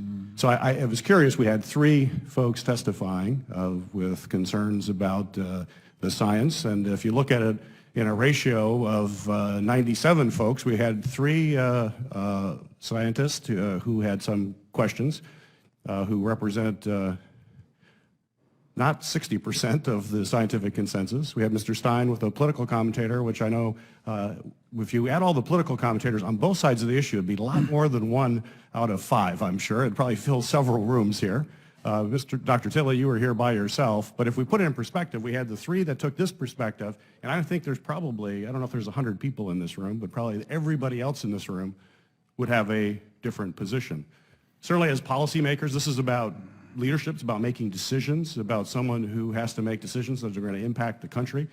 Dr. Tilley, we talked about military commanders that have to make decisions based on intelligence reports and best estimates of the risk involved and then weigh that against the potential consequences. That's exactly what we have to do here in this committee. It's what we have to do as U.S. senators, is that we have to listen to experts. I'm not a climatologist. I rely on climatologists to give me information and then make policy decisions based on that. And oftentimes it is about weighing the opinions of folks. And in this case, the scales of justice or of weighing are clearly on a side different than what we've heard from 4 of the 5 witnesses. So today you had that opportunity to present that view in a very unbalanced way. It would have been great if we could have had 100 scientists and had 97 telling us one thing and the 3 of you something else. That's not what we have, but I think it's important to keep that image in mind. And if we're going to be serious policymakers that are going to make decisions that are going to impact this country and are going to impact the world, we have to make decisions based on expertise from those who understand this science better than anyone. And that's where I come. I try to come from a dispassionate side. Let's listen to the science. Let's listen to folks who are experts. And that's why I'm disappointed that we didn't have a more balanced hearing, but I certainly appreciate your testimony, Dr. Tilley, and I'd like to just ask you a few questions related to that, because we heard quite a bit about satellite data, and Chairman Cruz had a line of questioning related to that. And I'm concerned that, from listening to that, people might think that satellites are just basically thermometers in space running around. We know that that's not the case. And in fact, I'd like to enter into the record, Mr. Chairman, this report. That's a 2006 synthesis and assessment report of the U.S. Climate Change Science Program. And it really underscores the difficulty in using satellite data, in that it's a complex numerical model that converts satellite observations in order to determine temperature. If we could put that in, I'd appreciate it. Without objection, it'll be entered in the record. Thank you, Mr. Chairman. And given that thought, Admiral Tilley, if you could explain briefly a little bit expand on that, how satellites is a complex mechanism in order to do that, as well as if you could briefly explain the corrections that have been made over time to UH satellite data sets since the original estimates were published. These data sets are revised on a regular basis because of the difficulty in correlating. Is that correct? Senator, thank you. Thank you, sir. I mean, kind of the bottom line, it's not rocket science. It's actually harder. Once you get the satellite up in the air, then you have to do something with the data. And as is being talked about, I think, several times in this committee, they are not thermometers in space. There's all different types of frequencies, all the way from visible, the pictures that you see on the TV, infrared, and there's also some things called micrometer. So it's basically almost like radar. It's not exactly, but some of them are. And what you do is you're trying to look down through the atmosphere. But of course, the atmosphere doesn't say, oh, here's a low part, and then there's a nice dividing, and here's the middle. So you have different frequencies that are mostly sensitive, but not entirely sensitive to those different parts. And then you have to put all of that stuff together. And it's complicated. A lot of work in meteorology was done in this, and it was one of the real big advances when we figured out how to use these data directly and not make them like thermometers. That happened around the year 2000 or so, and it was a big advance. As you mentioned, sir, there have been a number of corrections that have had to be made to the UAH data set, merging overlapping satellite records. So when you have satellite A and satellite B, how do you in fact cross-calibrate? How do you compare them? As the satellites go around and around, they actually start falling back to Earth. Very slightly, but they fall back to Earth. You have to account for that orbital decay. You have to account for the stratosphere, the air up above what we've been talking about, this where we live or near where we live, and is that contaminated? And then there's even things like the diurnal heating corrections. So like when the satellite is in where the sun, you have to account for that. And those have, it has taken other people such as Mears and Wentz from remote sensing systems and other external scientists to help with those data sets to get them corrected. And again, it's not easy stuff to do, it's hard stuff to do, but there have been a number of errors. So I get from that testimony that satellite data alone may be inadequate. We need to look at a variety of other measurements of climate indicators. So how do climate models compare with these measurements and observations in the aggregate when we're looking at a variety of tools to measure what's happening on our planet? There's a saying, certainly in the weather community and other communities as well, that all models are wrong, but some are useful. And in a technical sense, it's really hard to find a weather or a climate model that is exactly right all the time. But they can tell you very useful things. So even back in 1979, Jim Hansen of NASA published in Nature, it was published I think in May of 1980, his climate model. This is from 35 years ago when probably his computer system was not even as powerful as our iPhones today. And what that showed, in published record, anybody can look it up, is the temperature was going to start going up. And then when you overlay the actual temperatures on there, he was wrong. But he was wrong because it was actually slightly too cold. But it was very useful because it said, guys, we're going to get on this escalator and we're going to start going up. So the climate models are useful. They are certainly getting better. Are they perfect? No. Could we use more research and development, better computers? Yes. Could we use better observations? Yes. But they are very useful, and they do help us understand the future. Thank you, sir. Well, thank you, Dr. Hill. And another question here. We've heard about or had testimony that folks sometimes have difficulty getting their positions heard. If you could explain to us the importance of skepticism in the scientific process, that is indeed very important, and specifically how the peer review process works, which leads to these academic journals and studies. I mean, skepticism is what drives science. I mean, very frankly, it's what drives science. It's people who ask different questions in different ways. They either get inspired, they come up with a new data set, they see a way to use a new data set, and that can sometimes challenge the very orthodoxy. I mean, you look at Darwin and challenge the very orthodoxy. As far as the peer review doesn't mean that this is the final settled science, but it does mean there's a logical flow. It means that the scientist or the author has, in fact, correctly taken a look at his or her field previously and documented that. The methods are clear, and the conclusions are consistent with the evidence that was presented. It may not be the final word, but it's sort of that good housekeeping seal of approval, if you will, so that if you're reading from another field or if you're a policymaker, if you understand it's peer-reviewed, there's some sort of certification or quality control. It may not be perfect, but over time, it's a pretty good process. So these papers aren't based on dogma. It's a very robust scientific process that has significant review by peers who have expertise in the area. Senator, in my opinion, the vast majority of papers are based on data and not dogma.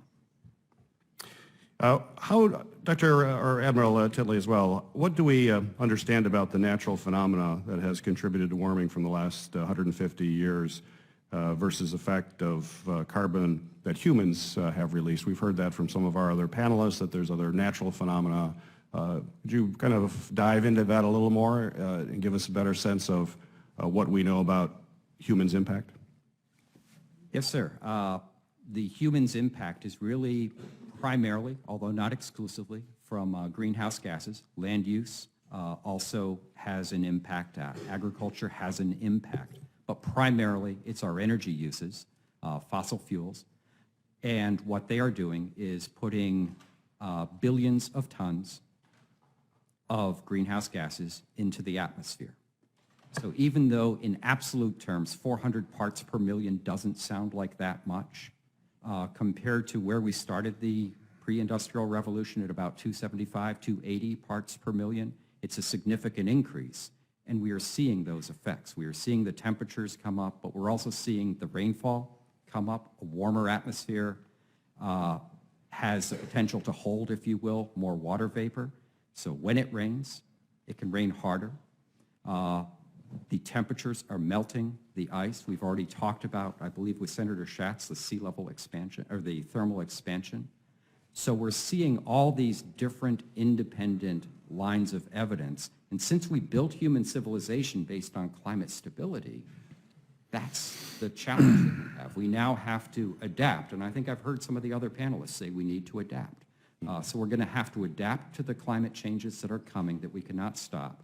But at the same time, we need to figure out how not to drive over the cliff, how to change ourselves so that all we have is a bumpy ride, put your seatbelts on, and we'll be okay. But if we don't get serious with this, we could have a very, very rough ride indeed.